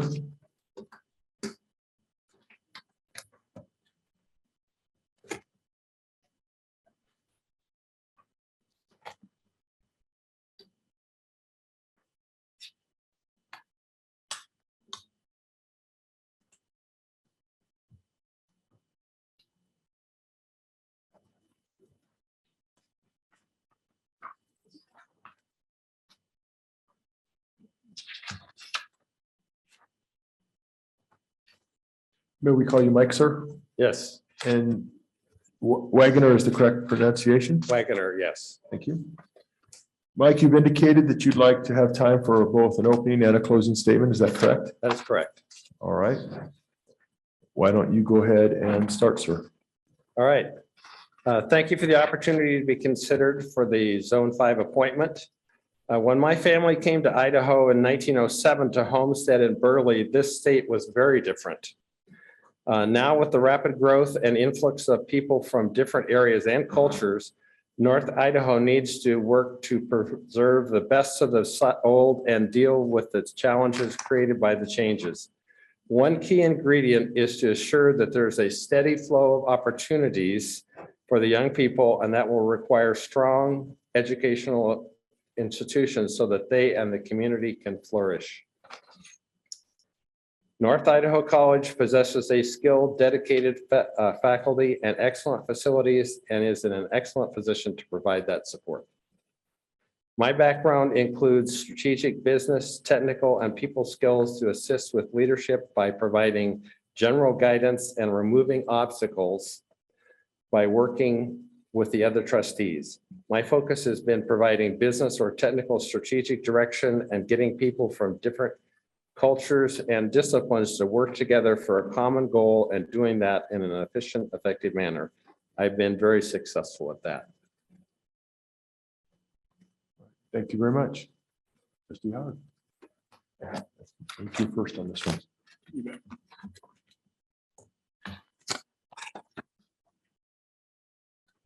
Michael, have you had an opportunity to see any of our board meetings?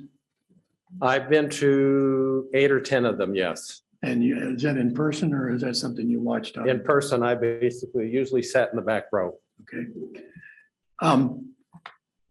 What's your understanding of the issues that need to be resolved with regard to this board?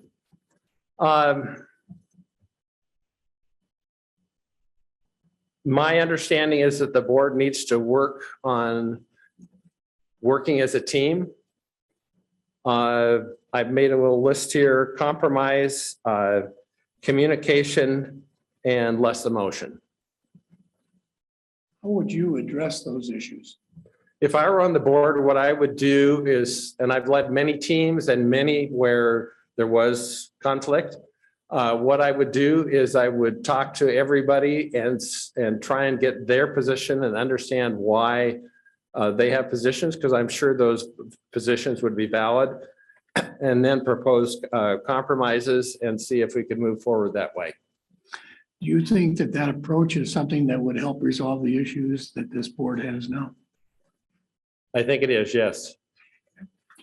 Do you have any other suggestions as to what the board might do in order to address some of the issues that you may have noticed in meetings? I noticed you have a meeting set up on what, the 23rd? Is that like an offsite? Or maybe there would be some, or even here? Well, I call it an offsite. I worked in high tech for years, so that's what they called it. But where you could work together on processes and maybe have a professional come in and do an assessment and give some suggestions. Sometimes it's helpful to have a third party that's not personally involved. Thank you very much. All right. Trustee McKenzie. 3 questions, 2 of them pretty much yes or no. How much of the policy manual have you read to familiarize yourself with NIC policies? I've glanced through, I've read probably half of it, and then the rest of it I just glanced at. Have you attended many NIC athletics or community events such as plays, sports? No, mostly the board meetings. And you kind of already addressed this, but I'll just ask it again and see where it goes. How do you come to consensus when 2 sides are so far away?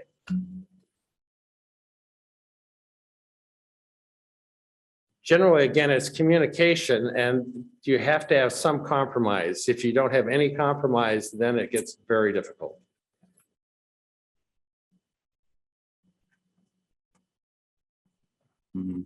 I'm content. Thank you.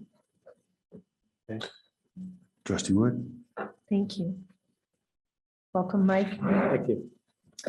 What is your understanding of the substance of the complaint filed with the Northwest Commission on Colleges and Universities and the implications of the letter of action? I've read it. I understand that they basically are concerned about the effectiveness of the board and are giving you a certain amount of time to get that resolved. And I believe there are also routine progress reports that are required.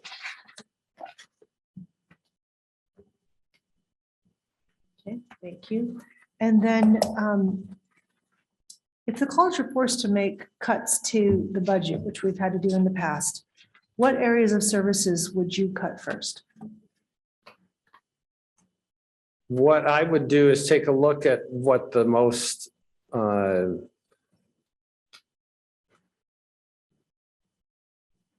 those areas that are perhaps not as popular as the others. In other words, if you have a lot of students who want to take one subject or one subject area, I would make sure that they got what they needed. But if there were less use of others, I would cut there first. Thank you. Okay.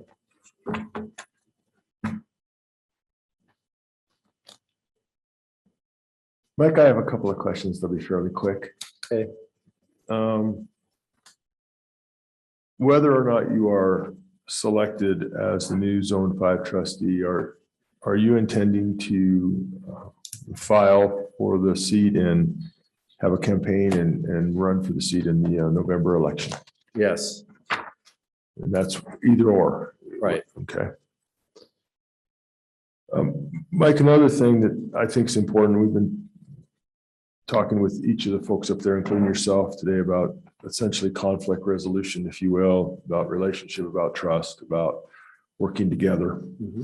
One of the things that I think is imperative to that is that we were able to trust one another and hold each other in confidence and be able to talk freely and work together without that getting outside our group.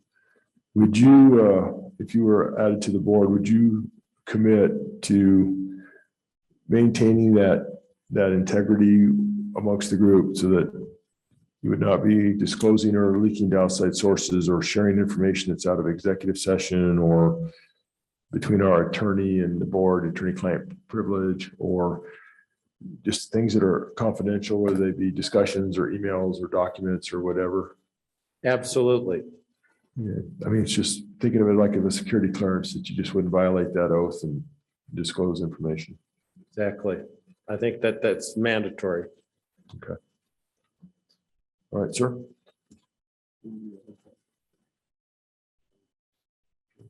We have enough time if there's any follow-up questions that anybody would like to ask. I don't see any. Mike, I think it's your time for a closing statement, sir. Okay, in summary, I have significant leadership skills in working with people in management roles, business issues, and technology in large corporations and smaller ones. I easily handle the big picture and I can make a significant contribution to the board. Thank you for your time. Thank you, Mike.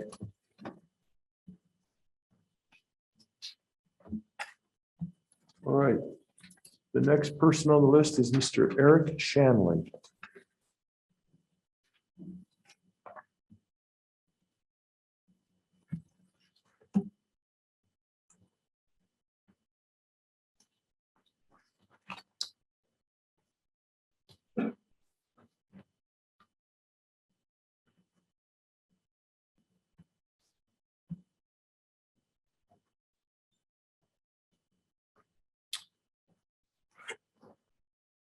Good evening. Good evening, sir.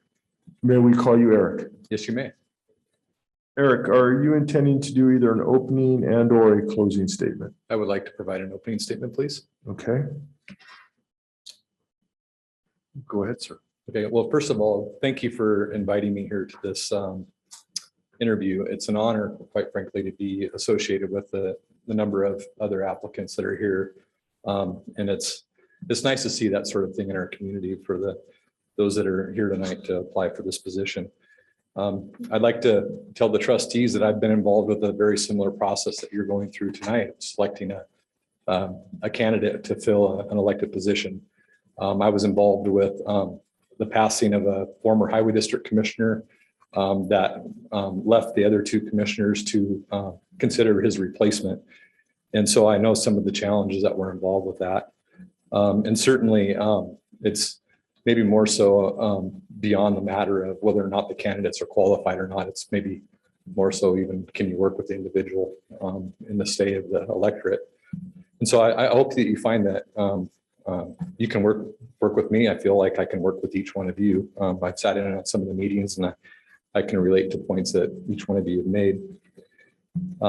I'd like to tell just briefly my story, and I'm an NIC graduate. I went to NIC. I'm a graduate at the University of Idaho. I got a civil engineering degree.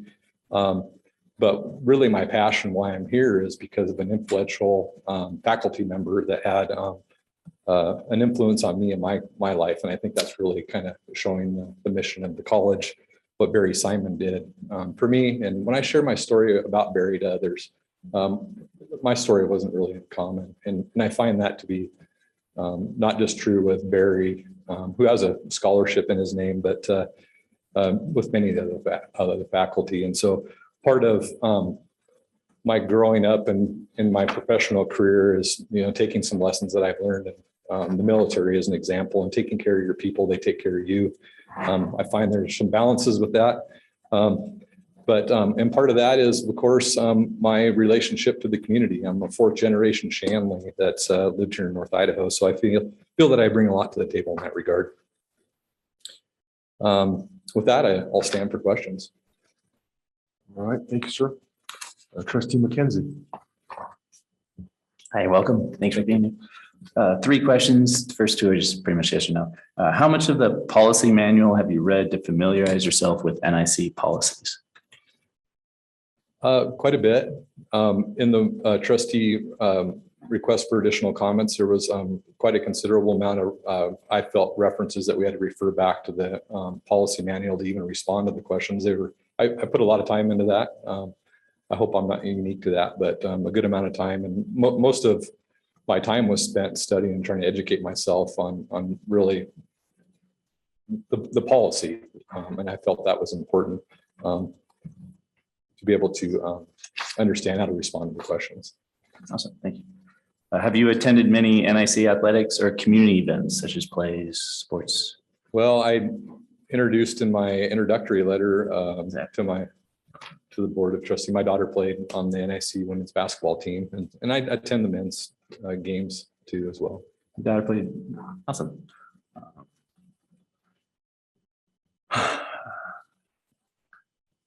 A longer question. How do you come to consensus when 2 sides are so far away? There's the word of unity, and I feel that having a will to listen and try to understand the perspectives of each of the sides that are trying to present their side and how they feel on the subject. And that's really, a listening and trying to learn and respecting the others' opinions and trying to move forward on that.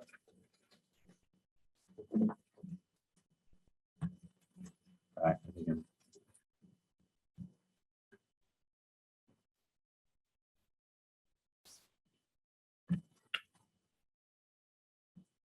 Yeah, sorry.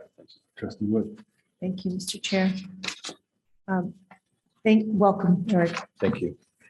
What is your understanding of the substance of the complaint filed with the Northwest Commission on Colleges and Universities and the implications of the letter of action? That there's a lot to it.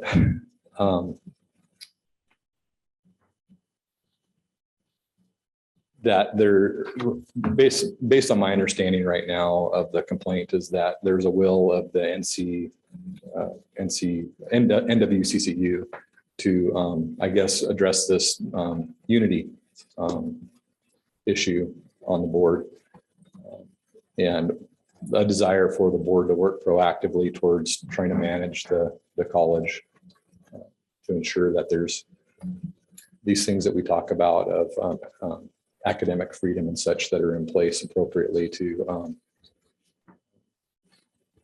educate the students that come through the school. Thank you. Question number 2. If we were forced to make budget cuts, which the colleagues had to do in the past, what areas of services would you cut first? Well, I think I would need to educate myself a little bit more and understand the areas of the budget that exist. I haven't, that's one of the things I haven't spent a lot of time trying to understand very well. And being a new trustee, and I think, you know, you all can relate to this. I think there's a lot to learn, and that's where my will is to learn and be involved in the budgetary process. In my professional career right now, I prepare budgets for elected officials. So I have a good understanding of the revenue generation and the expense side of those budgets. So I feel like I can bring a lot to the table when it comes to that in that regard. Thank you. Yeah. Go ahead, sir. Eric, have you watched any of our meetings? Yes, sir. I've also been in attendance to some of the meetings. I've also been in attendance to some of the meetings as well. How many meetings that you had an opportunity to attend or watch? I believe I've been to 3 or 4 meetings and watched maybe the same. Recently? Yes, sir. What's your understanding of the issues that this board needs to address based upon what you've seen or learned? I think as an observer, it's hard to be an observer and judge, and that's not what I want to do is judge anybody. But I feel, again, it kind of brings me back to the word I used before, and that's unity. With some unity and a will of us all to try to understand each other's perspectives. And I feel that's what I can bring to the table. I feel I'm a good listener. I'm a professional engineer by trade, and working in private consulting or where I'm now in the public sector, I feel we have to understand what the problem is. And a big part of that is listening and understanding each other and respecting each other and each other's opinion. So what do you perceive the problem to be? Well, again, I'm not here to judge. I don't know that I have been involved with enough of the meetings to fully understand what the issue is. And I think the board's setting up a panel right now, as I understand from the meeting tonight, to have a discussion on how to address the NWCCU. I would call it a sanction, I guess, for lack of a better term at this point. But my goal would be to, you know, can we all sit down and have a cup of coffee and, you know, talk and, you know, try to understand each other a little bit. Thank you. Yes, thank you. Eric, I just have a couple of quick questions.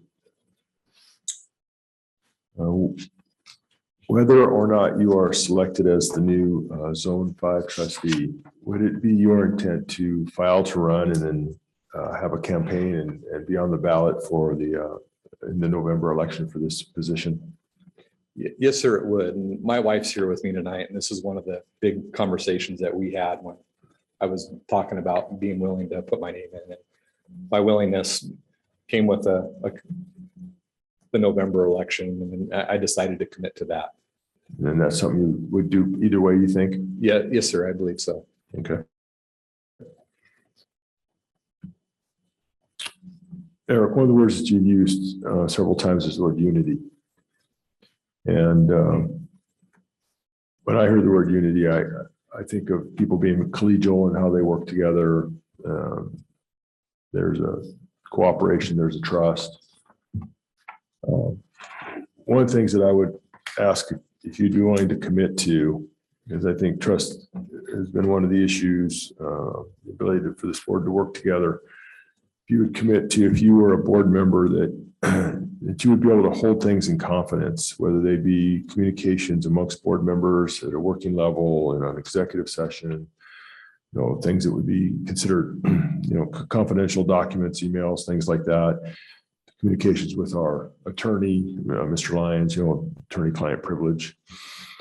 Would you be able to, just like if you had a security clearance, would you commit that anything that was given to you in that confidence or that you would hold to the vest and not share it with any outside organizations or individuals, that you would not compromise that ability to work together freely, honestly?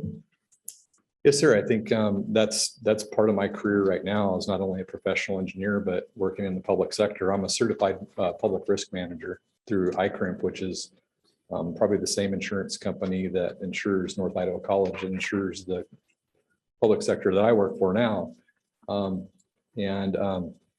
There's certainly a risk that we all need to understand. And when it comes to talking about confidential discussions, like you suggested, when it comes to public risk management and protecting, the risk of the entity. Thank you.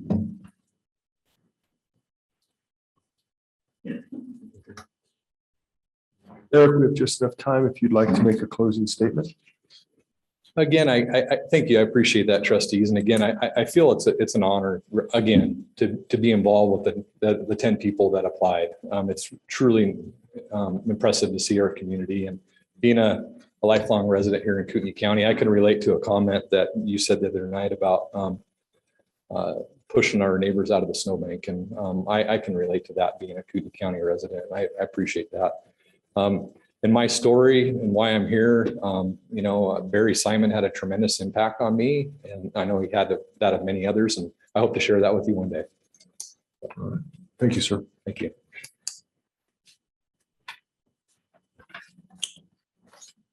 Next on the list is Nina Beasley.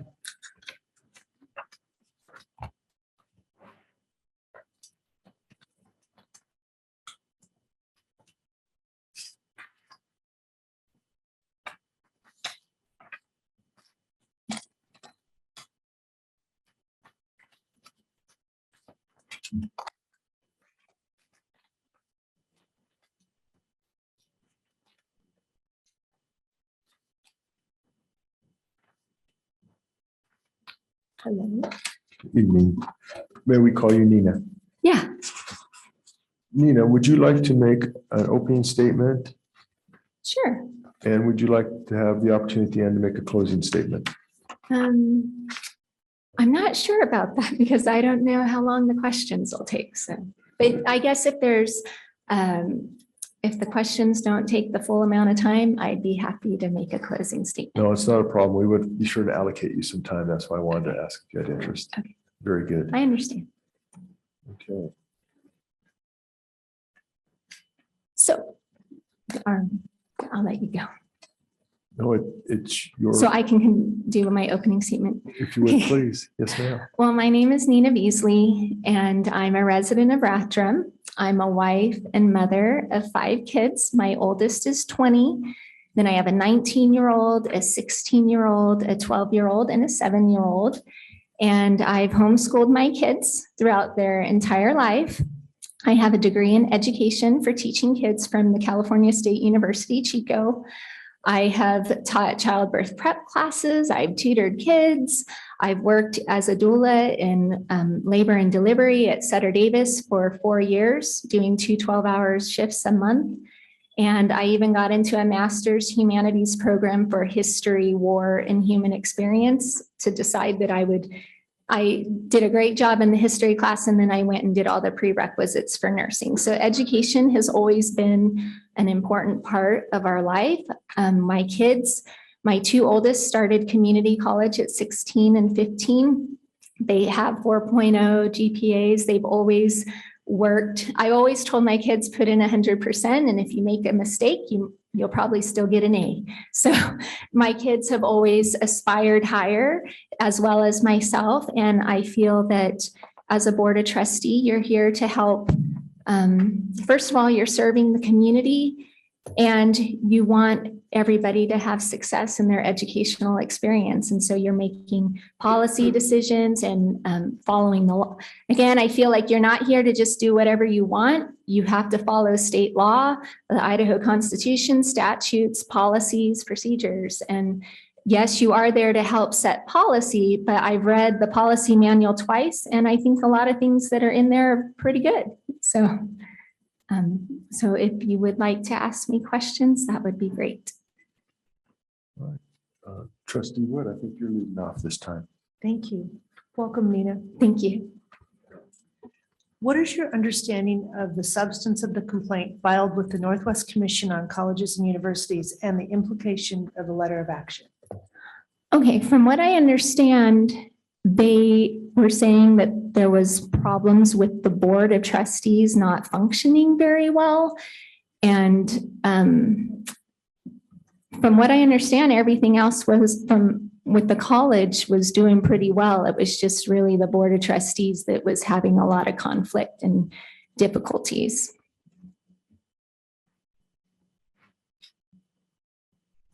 That was a two-part. I can repeat the Okay, second that would part. be great. Thanks. And what do you believe the implications are of the letter of action?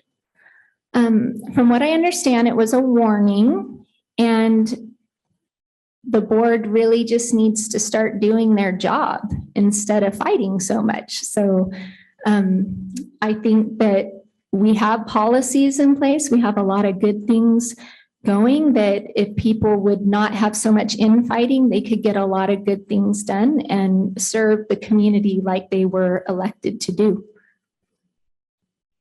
Thank you. You're One welcome. more question. If we were forced at NIC to make cuts to our budget, as we've had to do in the past, what areas of services would you cut first?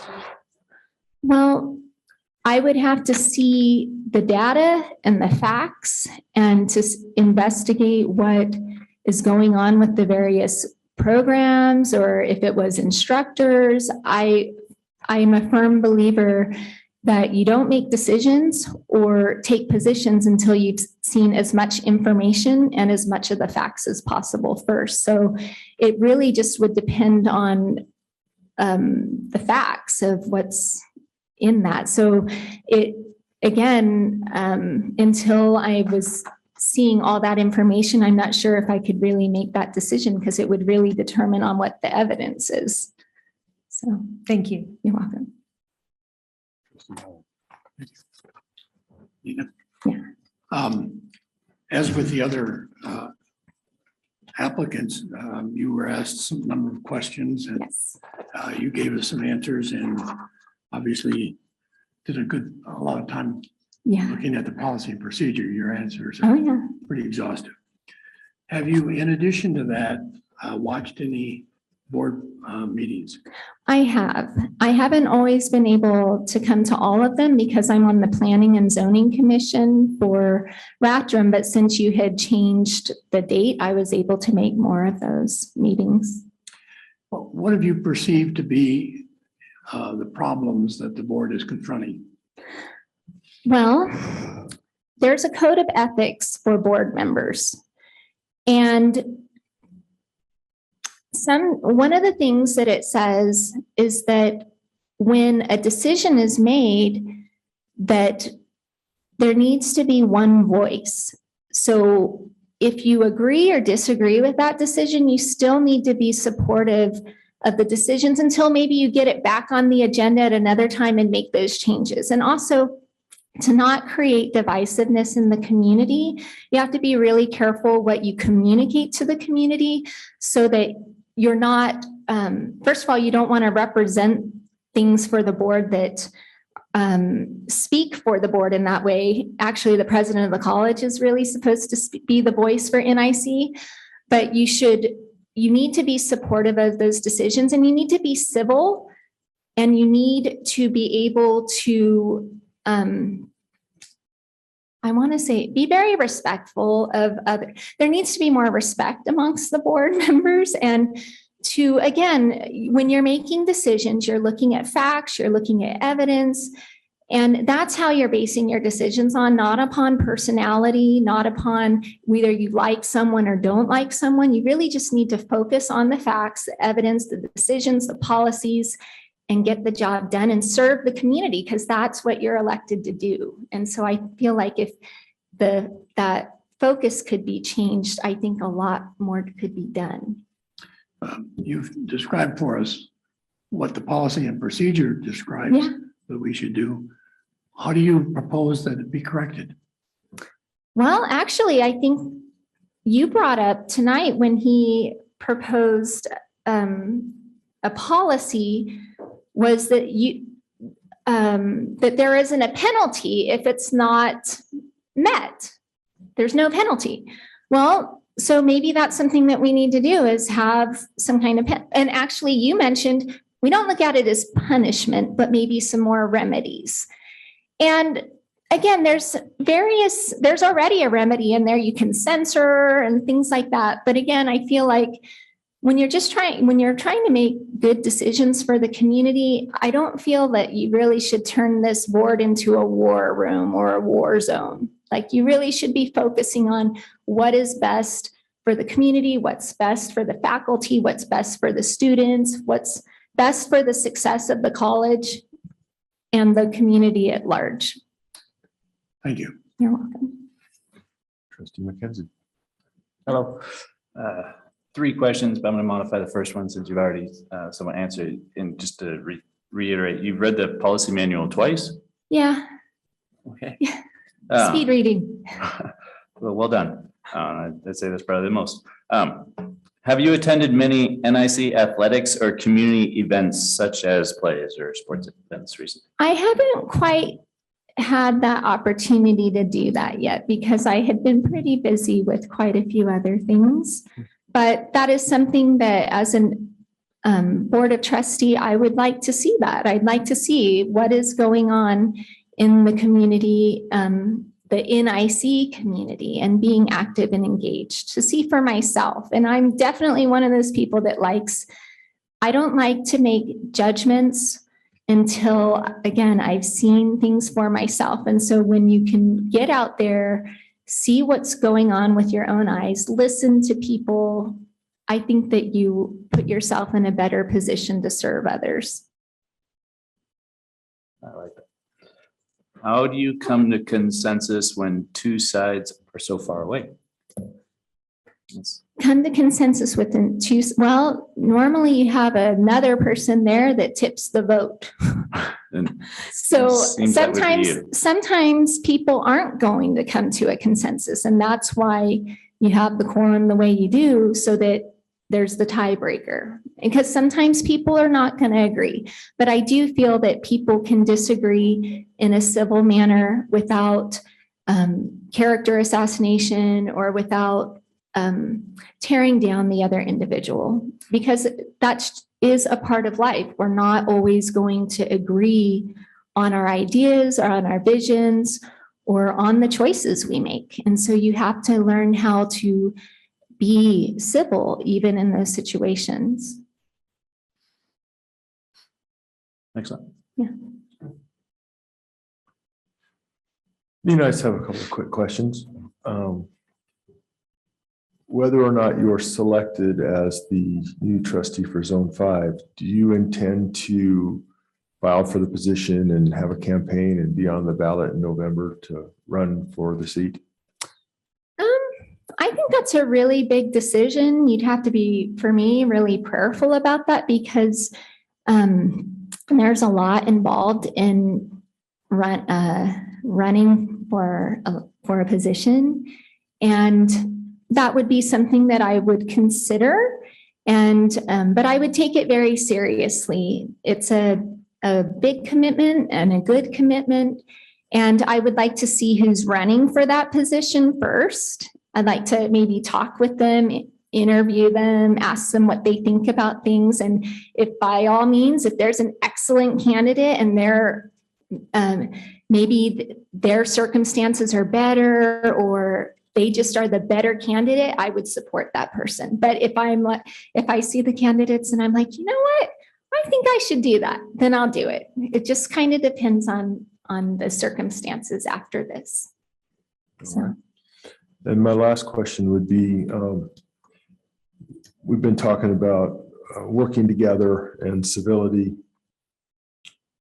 One of the things I would ask if you'd be willing to commit is that if you did become a member of the Board of Trustees, that you would commit to holding in confidence any of the work that's done amongst the trustees, between ourselves, with our attorney, whether that be in conversation and emails and documents, whatever it is, anything that's attorney-client privilege, anything that would be out of the executive sessions, that sort of thing, thinking of it as like having a security clearance that you promise not to give away the state secrets.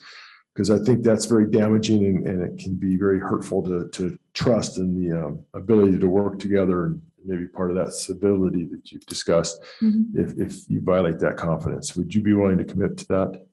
Absolutely. And being on the Planning and Zoning Commission has been a great opportunity to learn and to gain experience. And we even had the city attorney and they did trainings with us. And, even just things like when a big decision is being made, not talking with a lot of other people until that decision is made. Because, when you're in here and people testify, this is an opportunity for everyone to hear that evidence and for everybody to be part of that. And when you just talk to some people, only you and that person got to hear that, not everybody else, not everybody on the Board of Trustees got to hear that information. So I feel like it's really important to be wise. And again, if there are certain things you shouldn't be talking about, don't talk about it. Well, So, thank you. you're welcome. Nina, I think we have just enough time if you'd like to make a short closing statement. Okay. Well, again, I definitely want to say I love the Lord.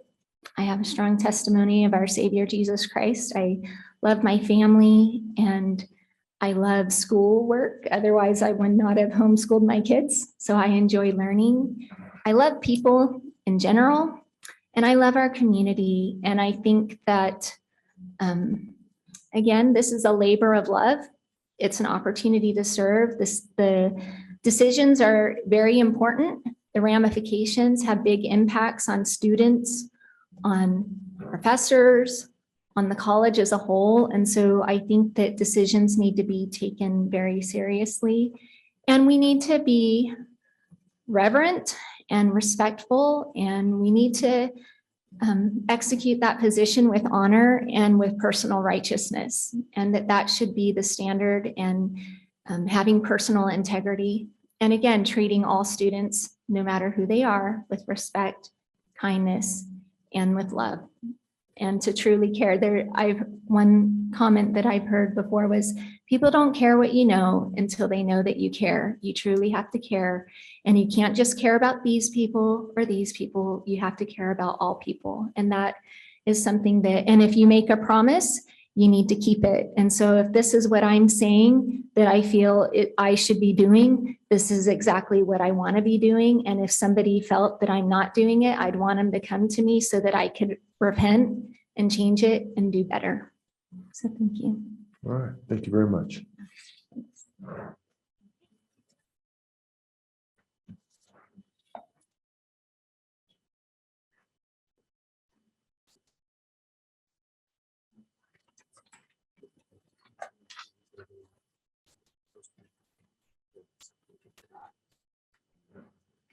All right. At this time, as we prepare for the last person to be interviewed, we're actually waiting for his plane to land. We're going to take a recess until 8:40. So about 10 minutes. So go ahead and stretch your legs. Right.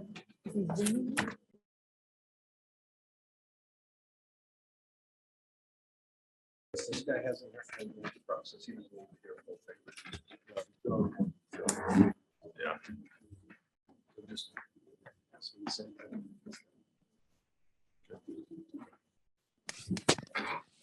Ken, I'll have you start. I think Christie started last. Andrew's on the screen. All right. Andrew, can you hear us and can we call you Andrew? Yes, I can hear you. All right. Is it okay for us to call you Andrew? Yes, that's fine. Okay. Andrew, are you going to want to make an opening statement? Sure, And would you also like to make a closing statement? I would. Okay. On that note, why don't you go ahead and start, sir? All right, lady and gentlemen of the board, thank you for your dedicated service and time you have given over the years to North Idaho College and for a time to take the interview with Zone 5 candidates this evening. I am Andrew Kemna, also known as the spam folder candidate.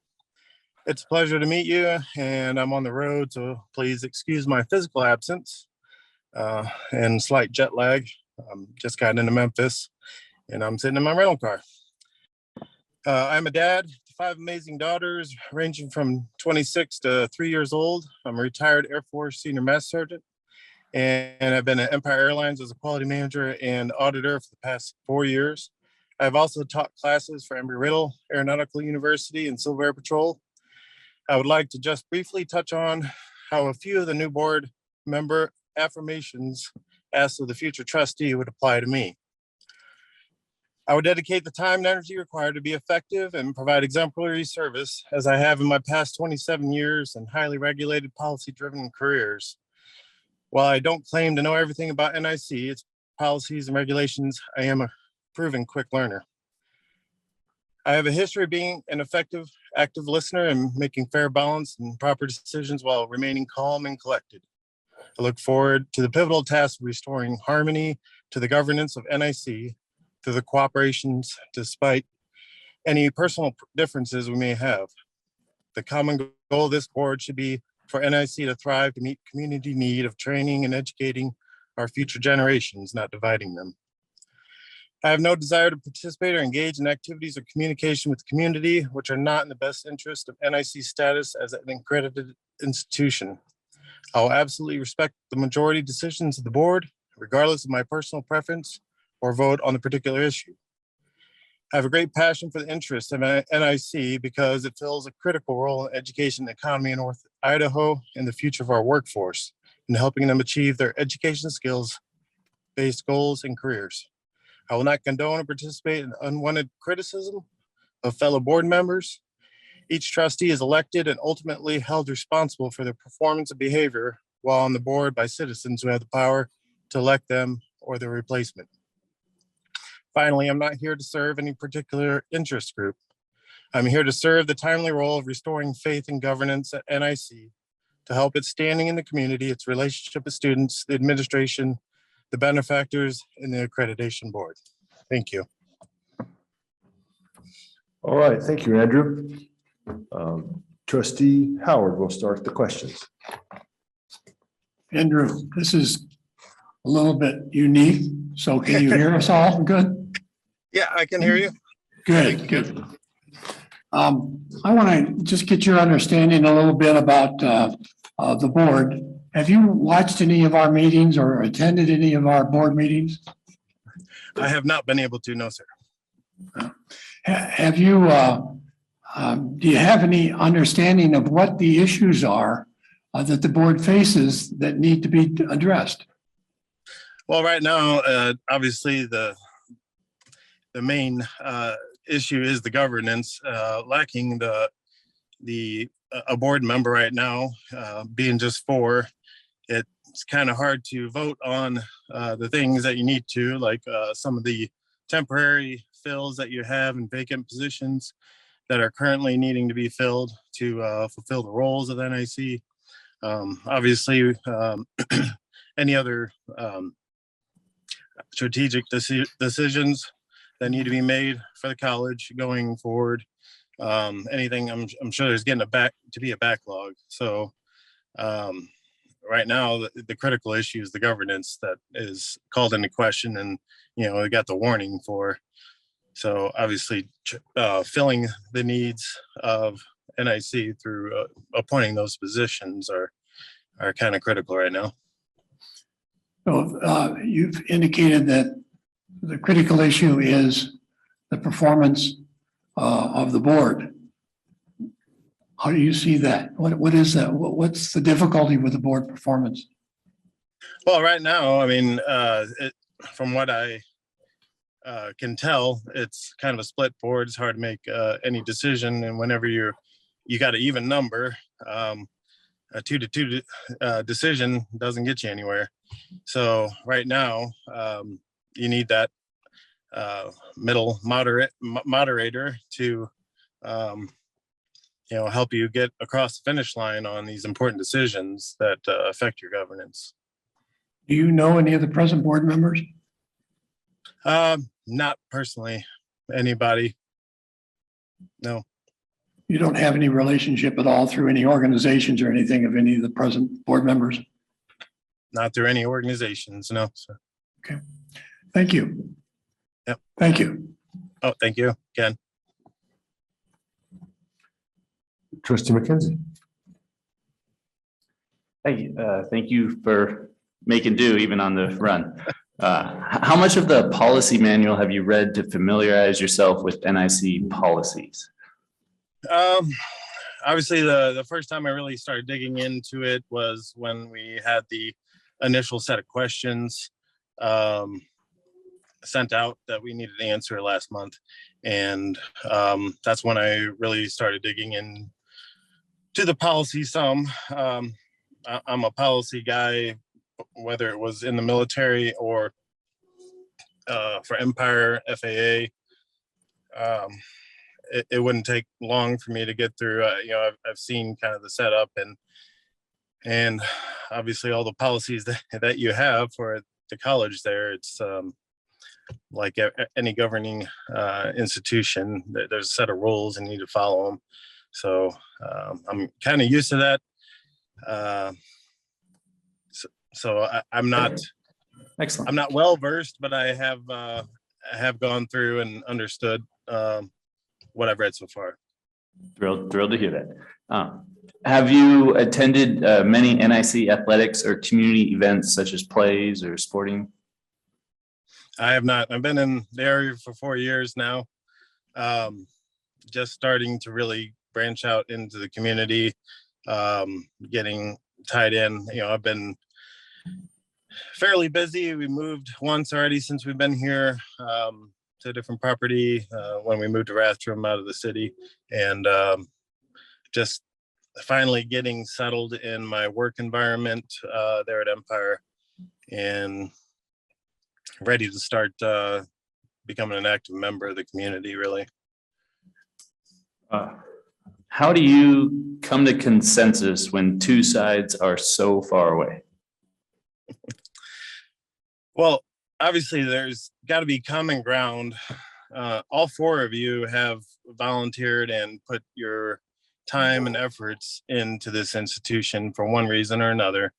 And hopefully it is to better NIC and to take care of the students in the community for which it serves. So there's got to be common ground regardless.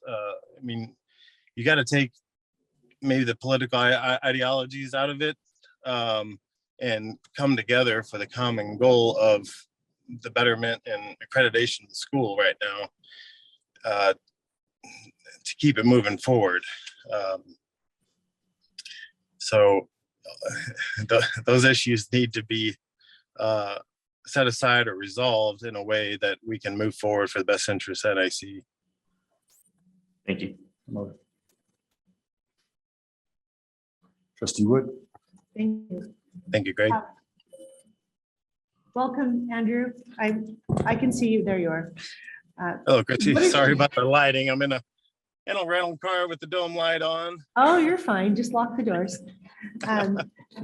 What is your understanding of the substance of the complaint filed with the Northwest Commission on Colleges and Universities and the implications of the letter of action? Well, there were several issues. Actually, the letter of action came back, and it really comes down to governance, and it is lacking basically in the board, not having the members required to be effective in its leadership of the school. And if you're unable to fill the positions that are becoming vacant and they need to be attended to, and if you don't have a consensus with 4 people, which is hard to do when you're seemingly split as you are, you need that 5th person to get across the finish line and to do what's needed for the school. But it's really comes down to lack of governance because there's a position missing, not filled, in order to meet the requirement of 5 trustees. Thank you. One more question, Mr. Chair. Yes, please. Andrew, if we are forced to make cuts to the budget as we've had to do in the past, what areas of services would you cut first?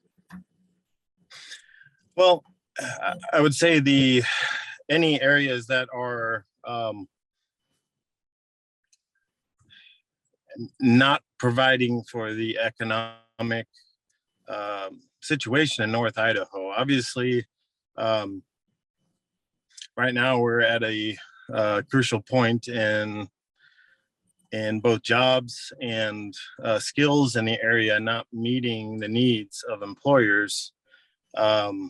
So I wouldn't cut in a lot of the trades that need to be filled out there.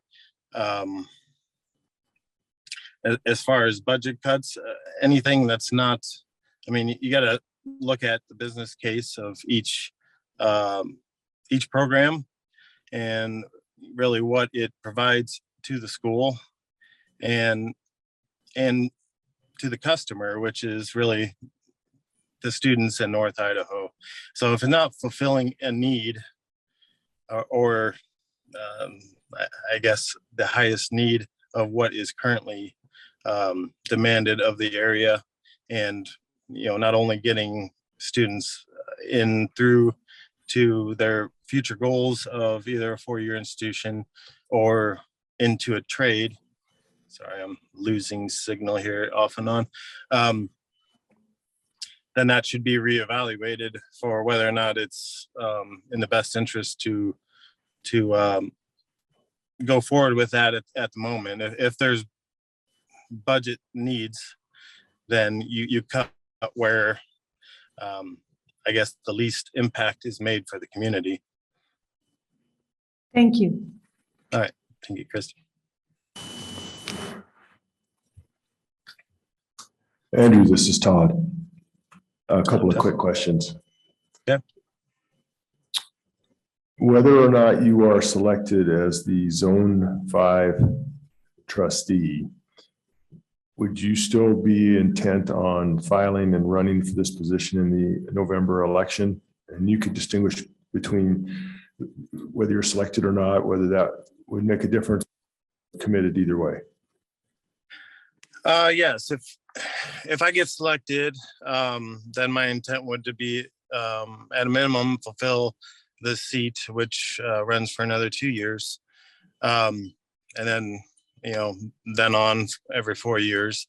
But for the interim, there needs to be a fill and someone that is able to bring the two sides together and make the decisions. But yeah, I have interest in continuing on if I am meeting the needs. If I am not able to do what I'm setting out to do with bringing the board together to be in a lot better situation come spring, then maybe I'm not the best candidate, and I'll gladly walk and let someone else try to do it. But my goal is to unite the board and help us to do right by the community and everyone it benefits. So whether that's continuing on, and I would gladly run in November. Thank you. Andrew, first off, I'll thank you for your military service as a long-serving brother. My question will will make sense to you. One of the things we've talked about is unity and civility and coming together as a board and working together. And I'm guessing that you've held a security clearance in your service to the military, at least a secret level, maybe higher. Yes. So in the same way that you would never, violate that security clearance and disclose information, I'm asking you, would you commit the same thing as a trustee? Because one of the things that has to happen is there has to be a collegial relationship established through trust and integrities that the trustees cannot violate the ability to talk freely and candidly and openly, whether it be an executive session or if there's emails or documents or things that are confidential, or if we're communicating with our legal counsel, attorney-client privilege, that sort of thing. So I'm asking you, would you commit to making sure that there's, that you don't release information inappropriately or use it for any purposes other than the way it's supposed to be used in the context of the board and amongst the board members? Yeah, absolutely. I did hold both top secret and secret clearances in the military. And I also have other disclosures that I have to do in my current job, and withholding information. And I absolutely am not one to, leak or backstab or do anything to the board that would jeopardize its mission.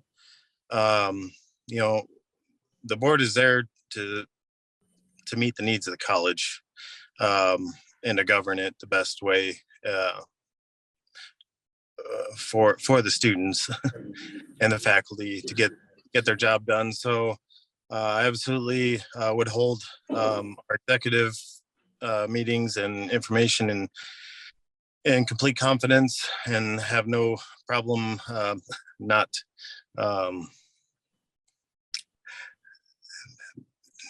going out to the community to spread information that has no businesses outside of confidential meetings. I mean, that's part. Andrew, we're right about it. Just enough time if you want to make a short closing statement, sir. Okay, is it about a minute or less? Yeah, about that. Okay. Mr. Chairman, we're a little over, but yeah, you make a very brief statement if you would. Yeah, you're a little over, but we've had a unique situation with you, so we're adjusting slightly. Okay, well, thanks again to the board for, I think, your 42 years of combined service to NIC. So the task before you is not easy, but for the sake of the accreditation, I hope the four of you can come together and fill the vacant seat in Zone 5.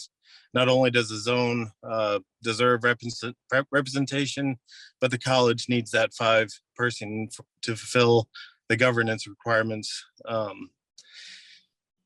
And my 27 years of experience in leadership and advisory roles for policy, procedure, and process improvement in the government's civilian roles helped me to be able to step up and to tackle this challenge before us. And just thank you and wish you all the best. And now, as you decide and complete your governance team at this time in NIC history. So best of luck in your evening.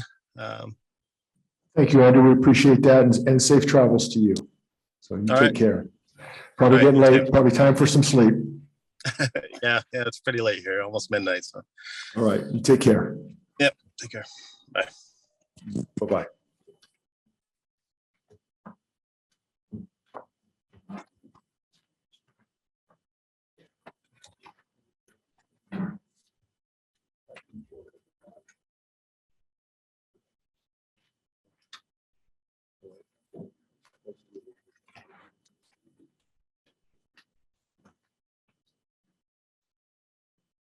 All right, what I'd like to do right now is give each of the board members a few minutes to review their notes and to gather their thoughts before we move forward to the next phase of this process, since we just finish with Mr. Kemna and give everybody a chance to see where they're at.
Preparing for this next phase, I'll share a couple things with the audience so you'll understand what you're seeing. We want this process to be a positive process,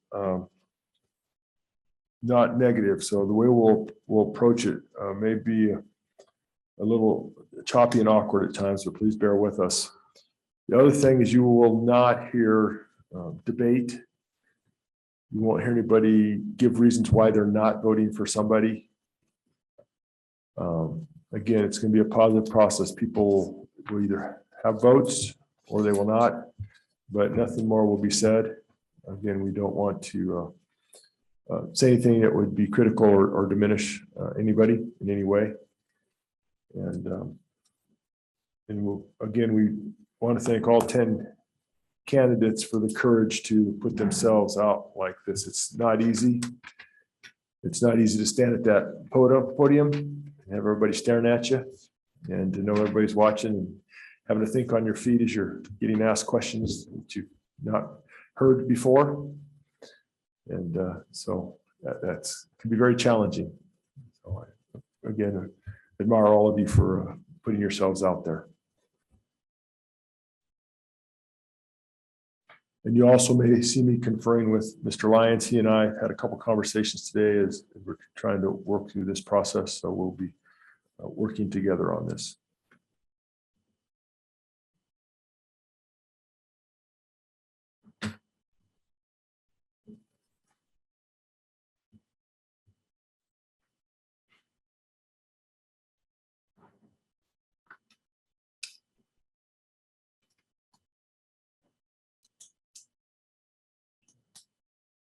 How you doing down there?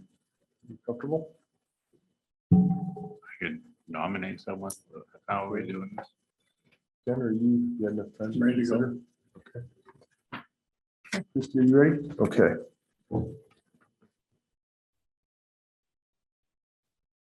What we'll do initially is we'll give each of the trustees an opportunity to nominate someone. And that nominee will be voted on. And we're going to start just like we did the questions. And we'll start with Trustee Wood on the end if she has somebody that she would like to nominate. Thank you, Chair. I'm going to take a few more minutes and listen to the rest of you. Okay. Trustee McKenzie, would you be ready to nominate somebody? I would nominate. I have the honor of nominating Jeff Newman. Okay. Jeff Newman has been nominated. All those in favor of appointing Jeff Newman as the new trustee for Zone 5, please say aye. Aye. In case anybody's wondering, I usually vote last, but I'm not tie breaking tonight, so I guess I will say aye also. Although it looks like we only have 2 votes. Have I counted for everybody? All right, we have 2 votes for Mr. Newman. Okay. Trustee Howard, is there anybody that you would like to nominate? Yes, Peter Brochet. All right. All those in favor of Mr. Brochet, please say aye. Aye. Aye. All right, I'm hearing 2 votes for Mr. Brochet.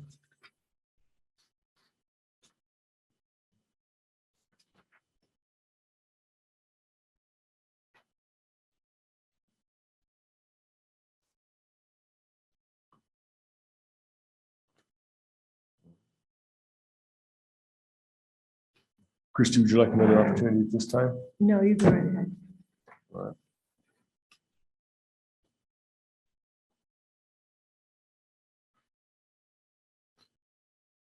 We have a lot of good candidates.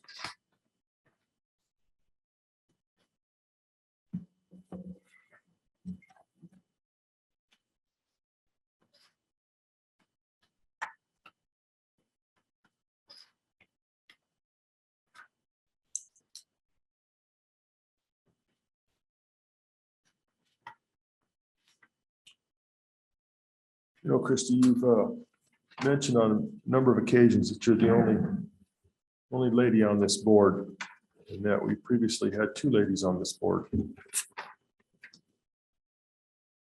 We have a couple of good candidates that would. Mr. Chair, I thought we were not going to discuss. Oh, I'm merits. sorry. Sorry. I wasn't talking about qualifications that way, sorry.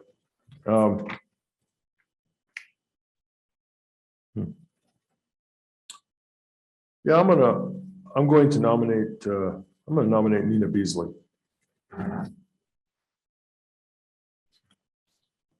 All those in favor of Nina Beasley, please say aye.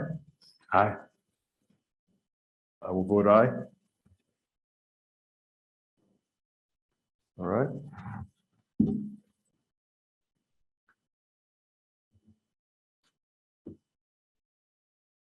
Trustee Wood, we're back to you.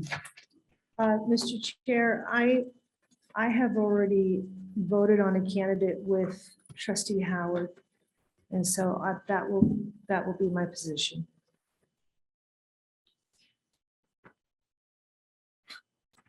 All right, let me clarify, make sure I understand you. You do not have you are not intending to nominate anybody this evening. Well, I would have nominated Pete Roche. Okay.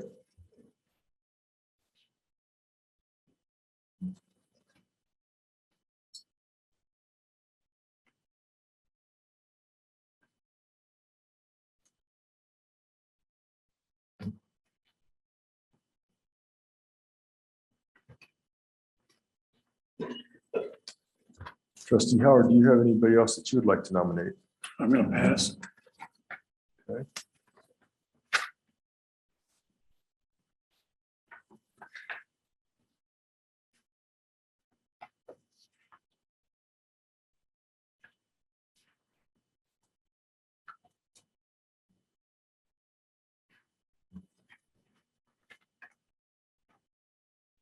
Trustee McKenzie, are you interested in nominating anybody else at this time? Yeah, there are people I'd be willing to gladly work with on this board, but I have a feeling it's not going to work out, but I'll give it a shot.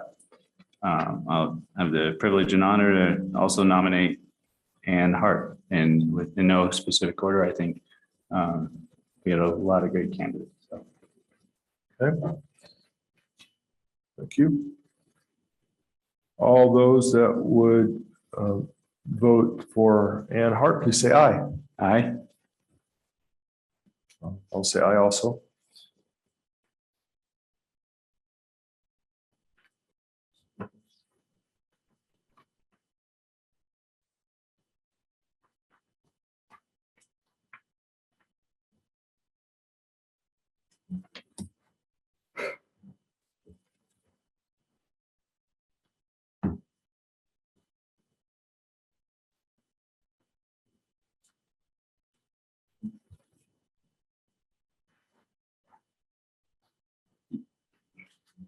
If I may, I'll request just 2 minutes to consider again Pete Brochet.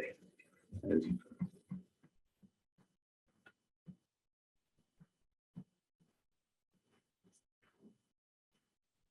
while he's doing that, Trustee Howard or Trustee Wood, would either of you consider voting for one of the, changing your vote for one of the three that you did not, or adding your vote as an aye to any of the three that you did not previously? Mr. Chair, you had said we weren't going to deliberate. Oh, no, I wasn't deliberating. No, Mark and I talked about this. People can change their vote. If we get to where we do not have, Mark, you want to help me with this? Since we talked about this. I guess what I'm wondering if any other of the trustees have another nomination, we should at least explore whether there are other nominations for the vacant position. And then if there are, when we get to the point where there are no further nominations or votes, then I think we ask if any trustee wants to make a nomination, consider a nomination, renominating somebody that they did not initially support. Probably that should get us there.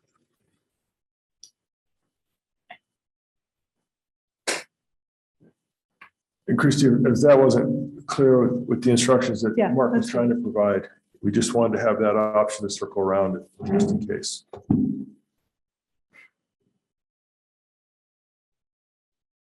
Do any of the trustees have another nomination?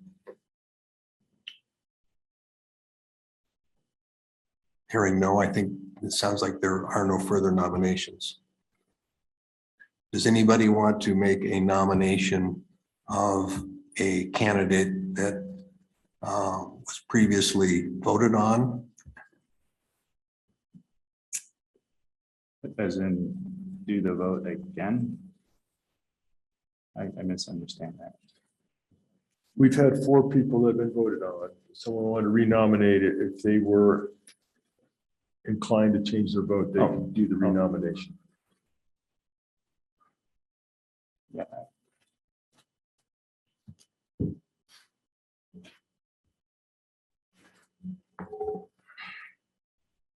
Mr. Chair, I think we're all trying to process that for a moment.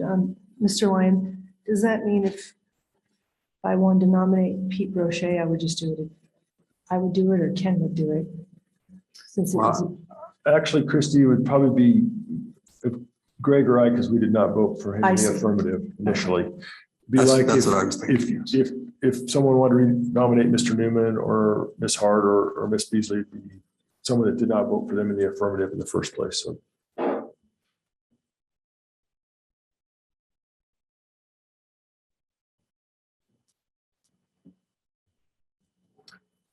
And trustees, if your initial candidate that you nominated did not receive,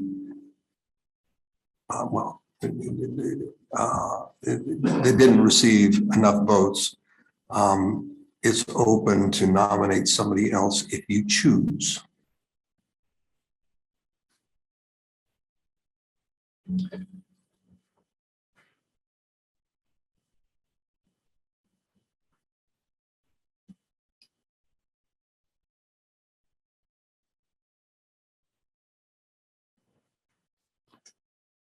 Mr. Chair, we have 4 individuals who have been nominated.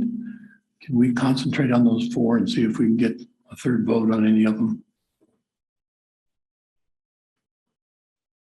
No, certainly. That was the, yes, sir, that was why someone could reopen the nomination if they chose to.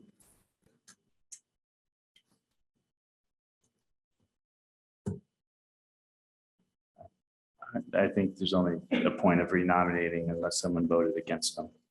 That would be yes.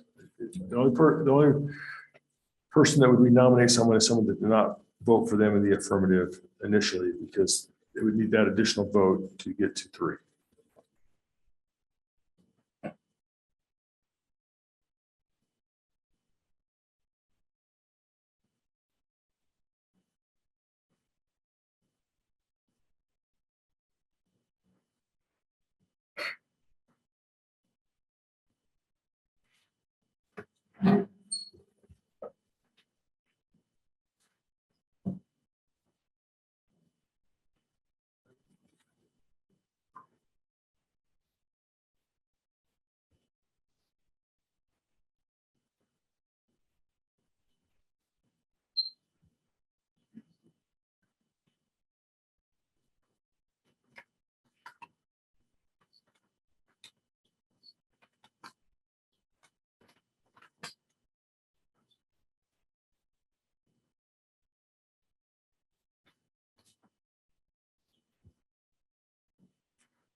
All right, I will make one more call for any additional nominations or any renominations by someone that did not vote in the affirmative for one of the 4 people that have been previously nominated.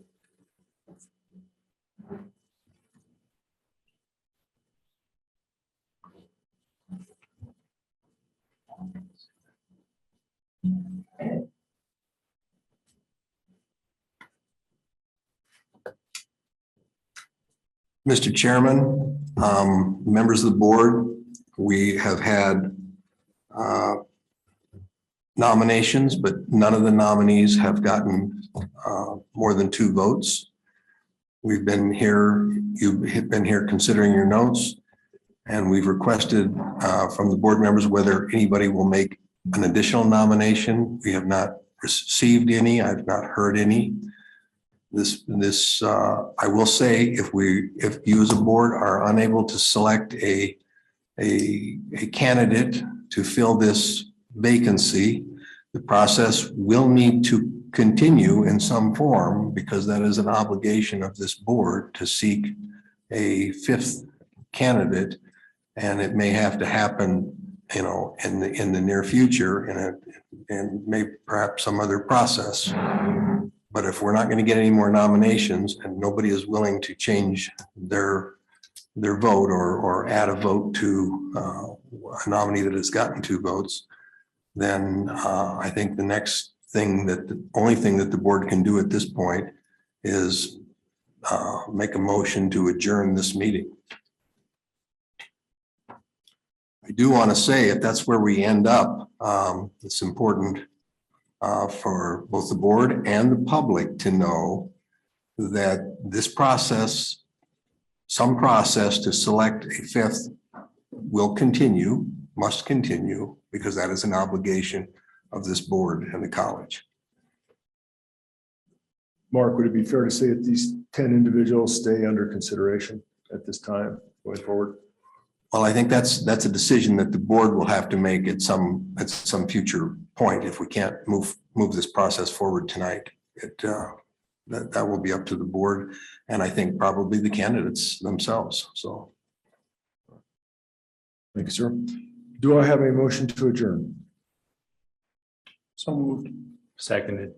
I have a motion. I have a second. All those in favor say aye. Aye. Aye. Motion carries. This meeting is adjourned.